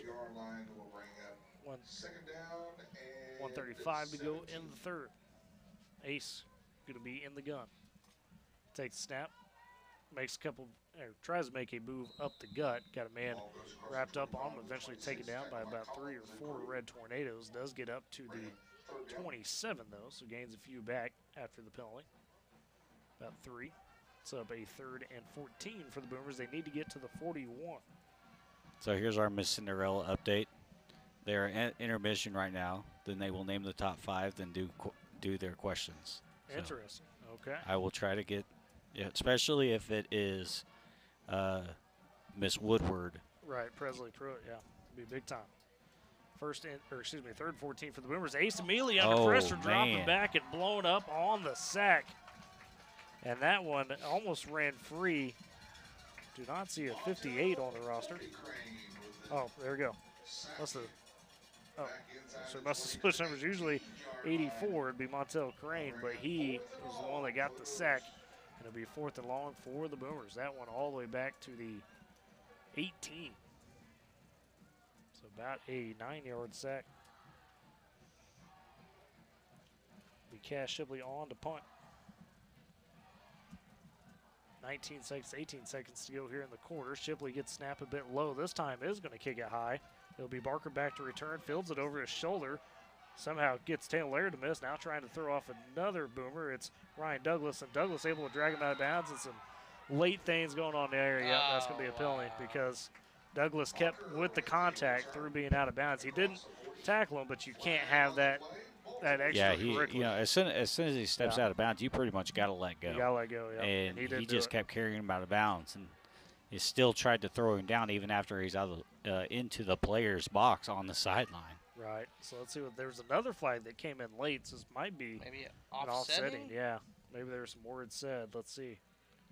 That'd be nice. It would be a break for the Boomers because that was a clear personal foul by Ryan. It's uncalled for, unnecessary. And I understand you're down 35-7. You're a little bit frustrated if you're Ryan as a sophomore. Got to keep it. Got to be smarter. Yep. Got to be smarter. Got to keep PG. Still waiting on the calls for the officials here. I'm going to pray for you to go. Assume at least one flag on the Boomers. We'll see if the other one was on Clinton or if it was on Woodward. There's the personal foul on Woodward. And the second one, it's going to be a personal foul on Clinton. So as we suspected, offsetting penalties. And it may have been one of those situations where, the personal foul was there for Woodward first, and then something was said as he was trying to come on, because again, like we talked about, that was so far off the sideline. Ryan had to go back through the Clinton team, Right. and something may have been said or happened as he was trying to get back through. And I think that's probably what it was. I think you're right on that. And it looks like Clinton is redo going to it? make Woodward re-punt this. Maybe Cat Shepley can really beat this one here, Tyler. We'll see. With the winds against him is the problem. Or it really looks like more of a crosswind with the way Those the flags flag are is blowing. going. Yeah, it's crosswind. Thought it was coming back towards us, but that Old Glory out there is straight out. So to the side. Bear snap this time. Shipley going to get it. Puts a boot into this one. Carry in. Barker able to fill it again. Bit more returnable, but good job by the Boomers to get to him. Thought he was going to have a little bit of a hole, but no sir. And Barker gets taken down By Carson Medina. about the 48, as you mentioned, by Carson Medina. Just a couple of yards on the return.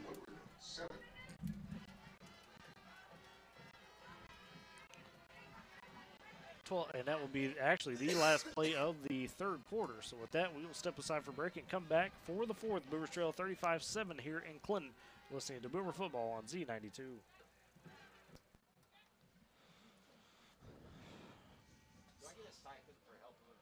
Yeah, do we get like a paycheck for this? This is BS, Tyler. Sean Kelly. Are you asking me if I get a pay raise?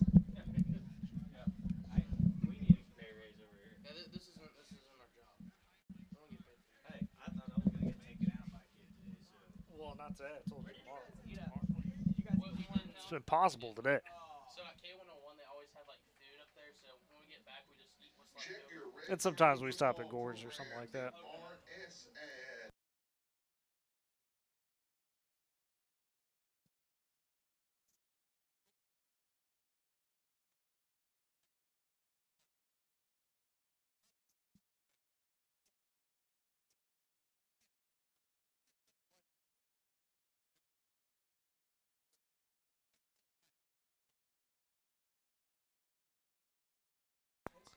And welcome back to Boomer Football on Z92 and Boomer TV. Fourth quarter beginning here as Clinton leads 35-7. They got it 1st and 10 at their own 48 after getting the punt from the Boomers. It'll be Sully under center. Got the I formation. Got receiver to the far side for Clinton. The handoff inside. It looks like that's not Trey Bennett. That's a new fullback. That would be Garrison Rhodes in on the carry. He falls forward for a good little bit there from the 48 to the Boomer 45. So a 7-yard gain. No, 46, excuse me. So a 6-yard gain since the pace 2nd and 4. Yeah, every time you say Trey Bennett, I think Clay Bennett. Trey Bennett, yeah. Clay Bennett keeps coming to my okay, I head see what every you're time I hear it. Yeah, that's the owner of the Thunder, for those of you not knowing out there. 2nd and 4 for Clinton. Solely under center. Rhodes the down back. And it looks like maybe Hill is the running back, and they pitch it out to Hill. He's going to attack that far edge, cuts it back up the gut, has a hole. 35-30, and finally gets taken down by a Boomer, but that is a first down for Clinton. And that's going to be a 16-yard run there on the toss for Catavian Hill. And again, that's what we've been talking about, is that was just clean blocking. There was nothing special about that play. Clean blocking. He found the hole, and he hit a different level. And a timeout by Clinton here early into the fourth. 11:13 to go. Clinton leads 35-7. We'll keep it right here since we just took a quarter break. But yeah, I mean, that's the challenge, right? Every time you play Clinton, you know exactly what's coming to a degree, as much as you can from a Wood football team. But that's what's also intimidating about them, the fact that they know they can do that and still beat Right, you and they most just of the do it, time. yeah, Yeah, and- they just go do it. It's one thing to see it and think, oh, yeah, we could scheme this up. But when they're out there, it is a much different experience. And I'm pretty convinced at this point, with the way Coach Higbee has the system rolling, has continued to keep it rolling, they could almost maybe throw out their 7th grade team and have some success with the blocking. That's just how good it's they just are the way at they it. do it, yeah. Yeah. And again, it goes back to, you talk about scheme, and everybody can kind of question scheme, things like that, but, unless it's being executed, I mean, you could have that scheme that you think is going to work, but if it's not being executed right, you're never going to really know. Well, and it's one of those things you really can't simulate in practice. You could try and Right. think you're simulating well, but, they just do it at that different level. So out of the timeout, Clinton's going to have it 1st and 10 at the Boomer 30, threatening to try to score again. They lead 35-7 with 11:13 to go in the fourth. You know, I said the Red Tornado was angry. I think he looks like he just had some Does he kind not of. have a smile? Well, it's kind It's of like kinda- it's It's, kind of like it's a threatening. Yeah, I wouldn't call it a smile. It's I just would open say he mouth, just had some dental work and his mouth is in an Okay. still numb. That's Fair what I enough. think it looks I like. still want to go tackle it. First and 10 for Elk State. New quarterback in for the Elks. Handoff up the gut, though, as they go with the fullback dive. Boomers all over it. Currently in now at quarterback for the So Aiden Red Crumley in at Tornadoes. quarterback. We're here and trying to see who that was on the carry. It's a loss of a yard. Like 42, that would be Handoff goes to Marcelo Juarez. Loss of one on the Hey, and I got Yeah, nothing loss. against that, mascot. It just seems like it'd be like a fun cushion tackle. I mean, Jeez, oh my. Dakota, why are you obsessed with tackling their mascot? That's not a good look. it's just always something I've wanted to do to tackle any mascot. It just Oh, seems okay. like a fun thing to do. Second and 11 upcoming here for Clinton. Crumley under center. Collins dotting Oh, the false back. start on Nah, Clinton, delay I of think. game. I think it'll be delay of game. It looks like play clock kick 0. Yep, I think you're right. Delay of game will back Clinton up to a second and 16. against the Red Tornadoes. New group in for them. So in terms of personnel, with Crumley in at quarterback now, so him getting some of those reps. Crumley, a sophomore, 6'2". Just a pair of twin Crumleys that went through the Clinton system. Pretty good Hey. basketball players. They knew how to play basketball for sure. They were hoopers. They were. They had a good squad with Caden Powell. Some Crumley other could be guys like under that. center on second and 16. I formation. He'll pitch it out. That's Aiden Collins there trying to get to the edge. Gets stopped up for a minute, but kept the legs moving and found a way to get some positive yards as he got across the 35 down to looks like the 30. Pickup of about 2. LJ Mason 34. on the tackle there. 34-yard line will be 3rd and 13. So 3rd and 13 up now for the Red Tornadoes. Okay, I'm going to say something about the mascot again. Oh, just, my goodness. Just my observation. Apparently, they lost a leg somewhere because there's 2 different size legs on the mascot right now. Just, Oh, man. I mean, either that or the tornado is starting to rope out. Maybe, yeah. That's good, he's too. starting to rope. I don't know. 3rd and 13 here for the I Red like it. Tornadoes. Crumley under center. He'll hand off inside. That is going to be Juarez, and had a little bit of a hole, but got tripped up. Gets across the 30 to the 29. So a 5-yard gain, but it'll be 4th and about 9 for Clinton. It'll be 4th and 9 for the Red Tornadoes. 9:25 and counting in the 4th. Yeah, Clinton in no rush here. They're just trying to run down that clock and burn possession because they've got the district points they need at this point, and you can see the backups in. They're at this point trying to prevent any injury. And they're going to go for it here on 4th down, kind of out of field goal range and not necessarily in a good punt range. So it'll be Crumley under center, 4th and 9 in the eye. Crumley takes the snap. He'll hand off inside. It'll be Juarez dragging a boomer as Ethan Matt, who comes in on the tackle and makes the stop as Juarez just gets to the 25, and that's not going to be enough for the first down, just a 4-yard gain. And the Boomers take it back over. Presley Pruitt is in the top 5 Woo. of Miss Cinderella, so Let's go, Presley. She did Big an moves. excellent job at Miss Woodward to win that title. And so, see if she could get that one. the top 5 is Miss Chisholm, Miss Moreland, Miss Sealing, Miss Alva, and Miss Woodward. All right. 8:46 to go here in the 4th. Boomers take it over, 1st and 10. Their own 26 is where they'll mark it. And really, the Boomers did a good job on that last possession to get some penetration on the defensive side. Long going to be in the gun. He'll take the snap. He'll keep it on himself this time, but gets driven back immediately. About 4 Red Tornadoes all over him. And a bit of a rough end there to the play as Ace got thrown down. See where they mark it. Ace was thinking about 40 yards, maybe a touch more coming into this drive, and they marked him all the way back at the 23. So that's a loss of 3. He just wants to do it in style, and he's just going to break one. He's going to have to, I think, that's- if he's going to try to get to that 80-yard That's mark what in he's 1,000. trying to do. That's what he's going to need. It's probably a big run to get there. Although that would be the anti-Ace. He's not flashy. He just does the job. Mind you you, know. Right here. this is a Woodward run game the last few weeks that averaged about 225 yards rushing a game, with Ace accounting for roughly 90% of that. Second and long here. They'll hand off to Emery on the edge. Got some blocks, cuts it up, gets Oh. hit out of bounds there. Has got a few yards before he was knocked out. Got at least back to the original line of scrimmage. Second down play. Yeah, he took a hit as he got knocked out of bounds and never went down. You know, Right, it, kept chugging. it says something to be able to take a hit that he took and still stay up on his feet. Looks like a gain of 4 for Denzel's. It's third nine, excuse me. And yeah, to your point, Eric, he's not the biggest guy either. I mean, he's one of those guys, what, 5'7", 5'8", maybe, and not weighing a whole lot either. Yeah. But he's really ran tough as he's got his chances the back half of the season. Third and 9 for the Boomers. Ace back to pass. He's going to float one over here to the near side, looking for Cash Shipley, and that one dies in the middle of coverage there. Neither Clinton or Woodward could locate it. Cash was looking for it. And then the defender here on the outside of Kyler Ringo Kabunda. The old dying find. quail. Yep, that one just kind of. I wonder if that's the wind snare because there's that heavy crosswind. Well, it's gusting out there. And it could be that crosswind. It could have been just slipped out of his hands because Yeah. it It came didn't out look clean pretty. out, It yeah, came out yeah. pretty awkwardly, but you know maybe the cold played a role into that. You know he's a guy again not That's used to why throwing the you're ball up here when in it's the booth cold. tonight. It's 'Cause- getting a 'cause little I'm- chilly. No, I'm up here to keep the heat coming, guys. That's true. That's true. Timeout. 4th and 9 upcoming for the Boomers, and there is a timeout here with 7:41 to go in the ball game. So we'll step aside with them on this one. You're listening to Boomer Football on Z92.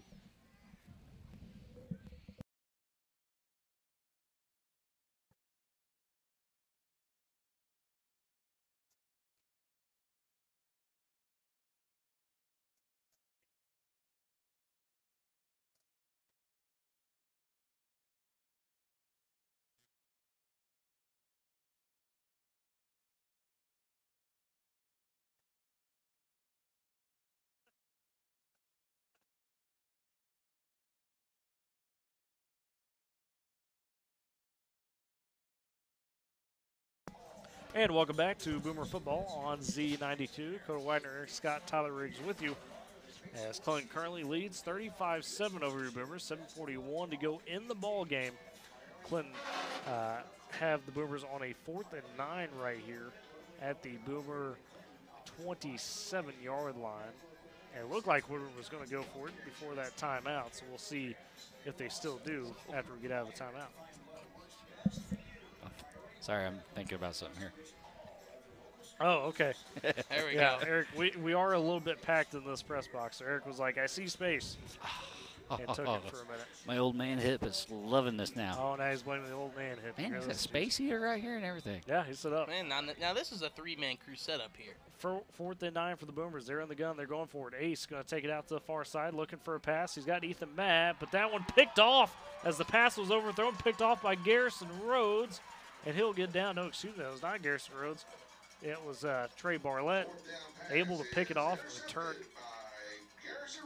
No, it was Garrison Rhodes. I should have trusted my instincts. Excuse me.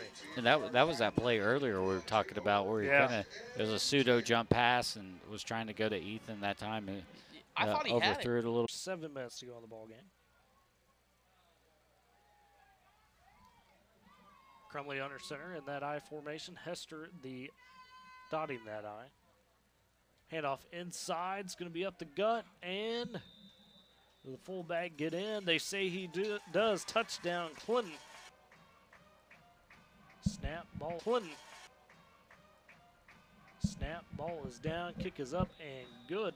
Oh, And well. Clinton does extend their lead 42-7 over the Boomers with 6:42 to go in the ball game. Eric, your little head bob was caught on the reflection there of the camera, so everyone saw that. Yeah, I'm sitting here thinking how many high schools use On Wisconsin as their fight song? That's a good point. That's Have a good you thought about that? Yeah. Like I can think of like 4 right now, like that use On Wisconsin, Right. and that's just like in my little bubble of high school. That's not including the nation. I mean, that could Right. be, That's you what I'm know, saying. Like it's all over the place. Maybe it's easy to play. I don't know. It's a good sounding So, one, you know. It's I kind of think peppy enough, yeah. yeah. Yeah. Nothing's better than Victory March though. Right. I'm just saying there to me there's nothing better. People say Boomer Sooner. That's the most annoying. Hey, One of Boomer the most Center, annoying baby. songs. Go Toby Rowland. I mean, oh my gosh. you listen to OU broadcast, and they're playing that song every down. You hear Yeah. Boomer Sooner. I, So I love that song. That's like my favorite song. That's Dakota's get up and go Wow. music right there. like I get out of bed to that song. I think I'm Eyes just of like Te- Boomer Sooner, let's go, baby. I think the Eyes of Texas is even better than Oh, Boomer Sooner. man. Oh, Hey, I'm He's joking. really trying to start fights tonight. Tyler, have a good night. I'm leaving. I Yep. kid. I kid. Clinton on for the kickoff here. It'll be Sammy Velez as they lead 42-7. 6:42 to go in the ball game. Boomer's going to get it back. Velez gets this one high in the air. Layer going to field it. Bows on 10. Has space to return up to the 20. Gets it to the edge. Surrounded by 3 red tornadoes. Breaks out of it, but then runs into his own blocker. That was Devin Camacho that he ran into. Well, Camacho had kind of done good on his block, turned around, and Talon was right there. So, unfortunately, Talon gets stopped on his progress by his own guy. And Devin saying, my bad. And I think I'm kind of glad, and that's what Clinton is saying right now. As Talon was essentially calling for it, it looked like he was Oh, it going waving fair catch. But he was not, yeah. And in my head, I was like, "Oh, I hope they don't call that as a fair catch," Right. because I knew what he was doing. But you got your Clinton faithful and your coaches over here Yeah. saying he called for fair catch. Boomers take over at their own 23. Be first and 10 for the Boomers. Long going to be, Ryan Douglas going to be a gun with Ace Long. Got 2 receivers to the near. Now a timeout by the Boomers and Coach Luchin, as he didn't like something that was happening there. So 6:29 to go. Timeout, Woodward. It'll be the timeout. Ace Long, by the way, I think officially we're at about him needing 50 yards maybe to try to get that 80-yard mark. He had lost some yards on that last drive, was at about 40-odd, 41, somewhere in there. So we'll kind of try to keep track on that. Obviously, the easy answer is, hey, if Ace just comes out, breaks the long run, you've just let it you've go, got the 80, So that's kind of the tracker we'll watch. And that'd be, it already is a great finish to the season for Ace in terms of what he's been able to do in Missing a that couple offensive games line. as well. Did miss a couple games, and still to be anywhere near this mark tells you what he has done as a player just in his freshman season. A freshman. That is very impressive. As Eric mentioned in the pregame, talking to a lot of those coaches throughout the week, like you start tallying it up. There's a lot of sophomores, a couple freshmen, some juniors really stepping up. Yeah. And don't get me wrong, those seniors will be missed. Guys like Hunter Harrison, Ethan Matt, Sam Cheap. Unfortunately, this season ended early with injury. Taylor Laird, all those guys. Lucas Shirky. You'd love to have him back, but at the same time, got a lot of young talent out there doing some good work for the Boomers. Yeah, and like we said, I was actually talking to some of the 8th grade boys today, and we're like, by the time they're sophomores or juniors, this is probably a playoff type of program by that point. As these guys continue to grow, and then you add those guys to the mix as well. First and 10, Douglas on the keeper. Kind of went with the fake handoff to Ace Long, but they got strung out by Clinton. Douglas going to lose a lot of yards. Ball's at the 23, and he's going to be backed all the way to the 18-yard line, so a 5-yard loss there on the keeper by Ryan Douglas. Bring up a 2nd and 15 for the Boomers.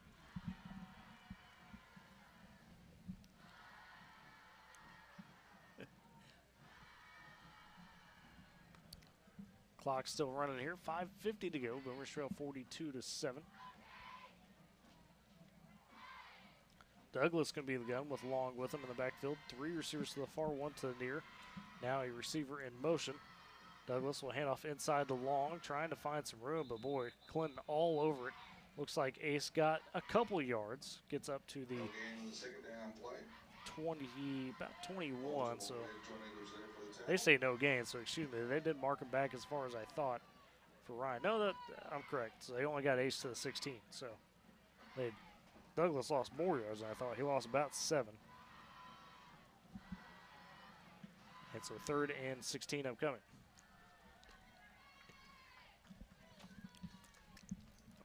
Okay. 3rd and long upcoming for Woodward here. Douglas going to be the gun. Ace along with him in the backfield. 2 receivers to each side. Douglas going to take the snap, trying to roll out, and cuts it up the gut. Finds a couple yards, but not much. Gets up to about looks like 19, so a gain of 3 there for the Boomers. They'll bring up a 4th down. We got a Miss Cinderella update. Okay. Presley Pruitt, Miss Cinderella Wow. 2022. Excellent job to Presley. And is Go that Boomers. is that back-to-back for Woodward after Justice Yes, Wilson? Justice last year Yes. won, and this year Presley. She also won the talent as well. So Excellent. Hey, that's impressive. Good job to Presley Pruitt. Congratulations to her, Miss Cinderella, for the 70th year there at Northwestern. 4th and long for the Boomers. Cash Shipley to punt this one. A good wow, look at that one. Nice punt. high spoiler over the head of Hester, and this one's going to roll all the way down to about the 12 before it's picked up. So Cash was standing about, what, his He was own about the 10? No, I think he may have been back because he was inside the soccer marking, so he may Right. have even been at the 5. And got that one all the way down to the Clinton. It looks like 11 is where they're going to mark that. Maybe the 10, so literally flipped the field So right that's there. 45, 80, 85 yards. Is 70? that right? No, They said 2 72. yard 72 punt. And that's Yeah, that marking would it make from it where to the right. ball was snapped. Really, Right, in from where terms they of where kicked. Cash kicked that was about an 80-yard punt. My goodness, Cash. Wow. Hey, and he just volunteered this season. Yeah, at the that's beginning. Yeah, He he's was not like, a natural "You know what? kicker. I'll volunteer. Yeah. Why not? Love it. He's been a weapon for sure. That kid's going places. He's got a boot, man. He's a heck of a basketball player, too. Can't wait to see him on the hardwood, back part of this game. And guys, speaking of basketball, we just want to give our thoughts and our prayers out to Yeah. the family of Coach Rick Smith. Yes. He passed away the other night, and tough loss for the Boomer family. A guy that I got to Oh, interact bobbled. with a couple times, I'm sure, Eric, you could back this up, was just a genuine dude, just a caring, genuine person. And definitely a tough loss there, as you mentioned, for the Woodward family. Yeah, absolutely. You know, I haven't got to talk to him a whole lot, you know, just because I just moved back in the district. But from everybody that I've talked to that have known him, even in other jobs he's had, Yeah. people that have associated with him have said that he was just an incredible. Other jobs he's had, Yeah. people that have associated with him have said that he was just an incredible dude. 3rd and 1 for Clinton upcoming here. 2:50 to go in the ballgame. They lead 42-7 over the Boomers. Under center is Crumley. Oh, Hands inside. wow. Blown up immediately. That was Ethan Matt. Moose on the big tackle. Drops him for a loss of 2. Bring up 4th and 3 for Clinton. Or, excuse me, loss of 1, be 4th and 2. Loss of the play back to the 19-yard line will bring up 4th down. So Clinton's got to get to the 21. Balls on the 19. Let's see if the Boomers can make a stand here at 2:25. Although it looks like Clinton may punt for the first time tonight. They will. It'll be 55. That will be Wyatt Zawatsky on the punt. Sophomore. I'm just impressed I said that right the first time. I'm like, well, nice try. I'm not even gonna try to attempt something like that. So I mean, I pay attention to hockey, so you get the skis, that's- you know, the Gretzky's. And I forget but- hockey's a sport Yeah. sometimes. So Wow. All right. It's not like nobody This up here plays hockey, so don't worry. And now a timeout by Clinton as Coach Higbee wanted to kind of correct some things maybe on that punt formation. Like I said, only the first time that Clinton will punt tonight speaks to their efficiency. It's just been they had to bring and make sure they brought their best game because of the situation. They will now move into a home playoff game next week as they will be the second seed in 4A1 with this win. And it seems like they've kind of played their A game here tonight on senior night. yeah, they really have. And again, you know, and we knew going in what this Clinton team could be. You know, they kind of underachieved. Well, and for the- there's some injuries there. There's some young contributors they had to get But into the system. when you have a program like Clinton, you Yeah. don't expect to still lose some of the games they lost to, Absolutely. play the games that they Yeah. did. But, you know, when it matters, these kids know how to win. You know, I've talked about that on previous broadcasts, how culture is everything. You know, and I think the culture down here at Clinton is set up for them to know they're going into the playoffs and more than likely host every year. Zawatsky on to punt this one again. Taylor Laird backed up to about his the Clinton 45. And Zawatsky, this one high. It's a bit of a wobbler, but gets behind Taylor. And he'll field it, though, on a hop. Has it about the 50, but now trapped. Tries to reverse course. Does break out of that. Still trying to reverse course. Still getting struck out. Gets tackled finally at the 50. He ran about, 25, 30 yards for no gain on the return. Because it's all side to side. Well, and he Did all he could. To his credit, he really didn't want to receive it. The ball, he was kind of It was right there beside it. it kicked towards him, and his best option was to just pick up the ball and try to go, because if he didn't, he was probably going to hit him. Yeah, that's a good point, and that's one of those senior awareness realizing, like, hey, if I let this roll, I either have to make a very sudden movement and still risk the chance of it hitting him, or you just, like I said, you just fill it in, see what you get. So first and 10 for the Boomers at the 50. Douglas in the gun, 2 receivers each side. Looks like Ace Long in the backfield. Miscommunication on the snap as it looked like nobody went when the ball snapped. Douglas still finds a way to get to the sideline and gets nearly back to the line of scrimmage. I don't know. Hey, that one looked like a busted play as half the Boomer offensive line was still in their sit. And guys, I don't know if I just now realized this. The next Woodward team athletic event will be here at Clinton. Tomorrow For basketball. When basketball, that's season opener. Well, right? I say that no, a little bit. JV and freshmen, I believe, Sure. have games before Right. the But varsity. yes. Next team varsity's game will be Clinton, For basketball to kick off the season. That's going to be a good game for sure. December 2nd. This 0-yard gain there for Douglas, since they've found a way to get back to the line of scrimmage. 2nd and 10, handoff inside. That's not actually Ace Long. That is Ben Cheap, number 6, I believe, and he is going to get dropped for a loss. Nope, that is number 8 for the Boomers. Excuse me. That would be Daxton Klein, the sophomore running back, getting the carry, but he will unfortunately lose a yard. It'll be 3rd and 11. Our middle school teams kick off basketball Monday at Weatherford. As I turn around and see one of them glaring at me right now. That was really weird. Job, Autry. You speak of it, and they appear. 3rd and 11 for the Boomers upcoming. Just 24 seconds on the game clock. They do have to get the snap off as there's only 10 on the play clock. Douglas in the gun. Trips to the far one to the near. Handoff. Riding it out there forever. Gives off to Klein. Finally, Klein's got a hold. Actually, some that speed. Cuts it back to the 40. Now the 30. Oh, spins out of a tackle with the stiff arm. Daxton Klein going to end the game with a very, very aggressive run there. A 50, it was at the 49 up to the 28, and that will be 3 seconds remaining, 3 Tyler. seconds. Yeah, because the first down stops the clock. Stops the clock, but I don't know if they get the playoff. He got it. That, though, we will step aside for break and come back with the post-game show. You're listening to Boomer Football on Z92.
And welcome back to Boomer Football on Z92. Co-writer Eric Scott, Tyler Riggs with you as we've got a final here tonight. Clinton takes it over the Boomers 42-7 on Clinton senior night.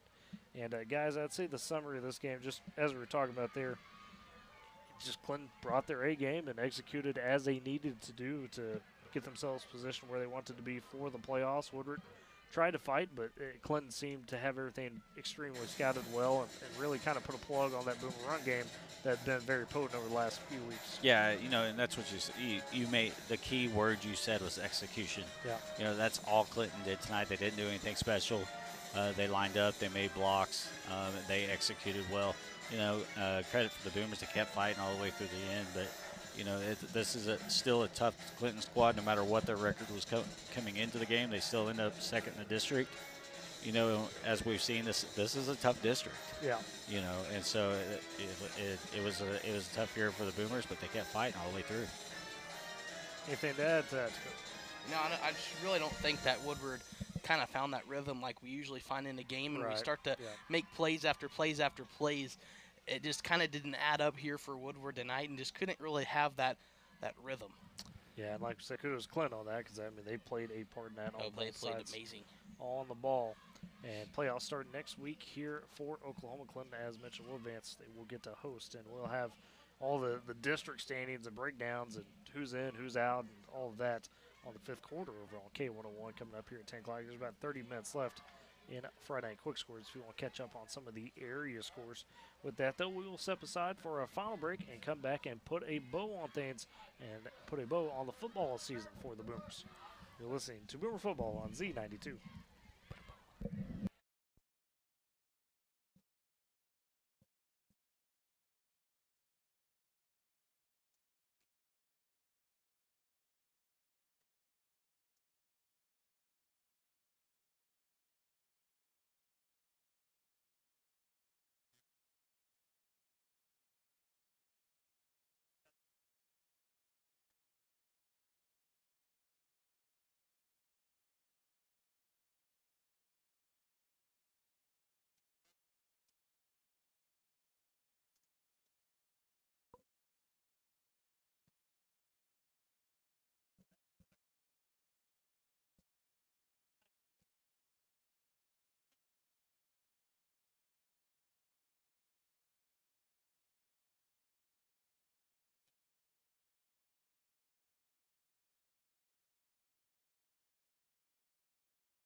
And welcome back to Boomer Football on Z92. Dakota Wagner, Eric Scott, Tyler Riggs with you as we are putting a bow here, not only on the game, but the season as a whole tonight. Clinton took it over your Boomers 42-7 on their senior night. And talk about what's ahead here for the Boomers, kind of a little bit of a pause. We talked about Boomer basketball getting underway December 2nd against Clinton. And so we'll, of course, have that on Z92 this weekend immediately. On the college football side, Oklahoma State makes a trip to Lawrence, Kansas to play the Jayhawks. That one, the injury is going to play a factor. Spencer Sanders up in the air. If he's going to play, Kansas might get Jaden Daniels back. Oklahoma State, long story short, was a favorite at the start of the week. Now they are a slight underdog.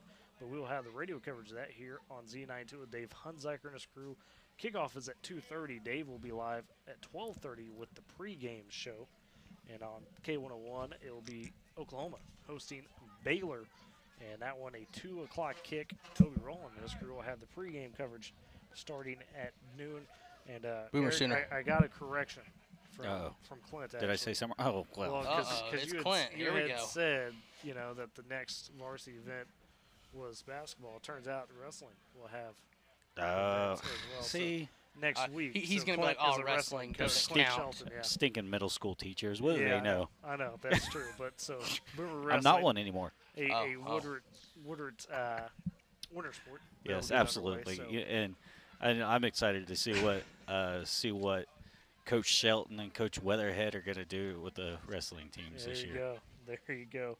But guys, I guess the final thought here on the season.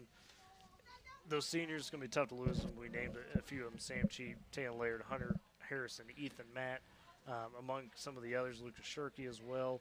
Going to be tough to lose those guys, but there's a lot to be hopeful for in the next season. We've seen the freshman Ace Long come up nearly 1,000 yards despite missing a couple games on the season. Insane. Guys like Mason Boren, Cason Boren, Denzel Emery, Josiah Beza, Cooper Latal. I mean, I could go on with those sophomores, those freshmen, and the juniors. I think all in all, some good things to look forward to for the Boomers next season, depending on how they develop. Yeah, and again, this group had some seniors to follow. Those young guys, especially the freshman guys like Ace. They had some people to look up to as they were kind of Yeah. getting their footing set. And we talked about Ace missed a couple games. He also didn't really have that many yards in the first Few, few games anyways. So that really there's about 4 games in there. Really got about half his yards Yeah. in the last 3 weeks. Right, essentially, and so leading up to this, yeah. So those guys have kind of set the tone as far as, hey, we got to continue to battle no matter what the score is, no matter where we're at in the season, we got to continue to battle. Now these young guys have faced this adversity, and so as the next group comes in, they had a great season this year. As they come in, kind of add to the mix. I'm excited to see what the future holds for the Boomers. And then to add to that, Ace Long, he's going to be playing soccer too, so you got to watch out for him on there, man. So Boomers, of course, right in a lot of sports. I'm sure basketball season will be a lot of fun. Oh, yeah. And soccer season as we get to it as well. Do want to shout out our sponsors one more time real quick. High Plains Tire, Gold sponsor of the Boomer Coaches Show, Oklahoma Municipal Power Authority, Gold sponsor with us, Top Cat, Formal Wear Accessories, Dairy Queen, our halftime sponsor, Caleb Roach Insurance, Great Plains National Bank, Dr. Chrisley Mosley, First Republic Title Company, Triple Clean Car Wash, Divine's Radio Shack, KFC, Taco Bell, Long Shots Bar and Grill, which is our Coaches Show host. Cannot do without them. And guys, thank you Zenora as well, not only for you two doing great all season long, Clint Sheldon as well filling in a little bit on the sideline. Boomer TV, huge shout out to them. Kurt Province, Chris Godwin, all the student help. I tell you what, they rough it with us every weekend. All the student help, Dakota Wagner. Dakota And Wagner, getting me back TV. on the Good Boomer job. They TV do their camera best work. to make the best of the situation so Right we where I can bring started. you the best of both worlds, not only the video, but the radio sign combined. That's a big shout out to them for all they do with us. Of course, man back at the studio as well, working the board. Ty Alvarez does a great job for us. Cannot thank him enough. Make sure we're on track, keeps us sounding good, keeps us on air. Does a fantastic job. Sean Kelly, Sean Miller, CJ Montgomery, Kathy Reese, all do a fantastic job at the station as well. They're on K101 now if you want to check that out. Wrapping up Friday night quick scores. And, of course, got to thank you, the listener, folks, for you that, watch on Boomer TV or you listen or you do both, whatever that may be. We cannot do without you guys. Can't do it without your support. Wouldn't do it without your support. And you really help us bring you the Woodward Athletics and all its glory, through the thick and thin, if you will. So we got to thank everybody out there who supports. If you're on your way back listening, have a safe trip, and we will catch you as we begin basketball season here in a few weeks, and we'll have football playoff coverage as well on K101 down the stretch. So thank you all so much. Have a great night. You've been listening to Boomer Football on Z92.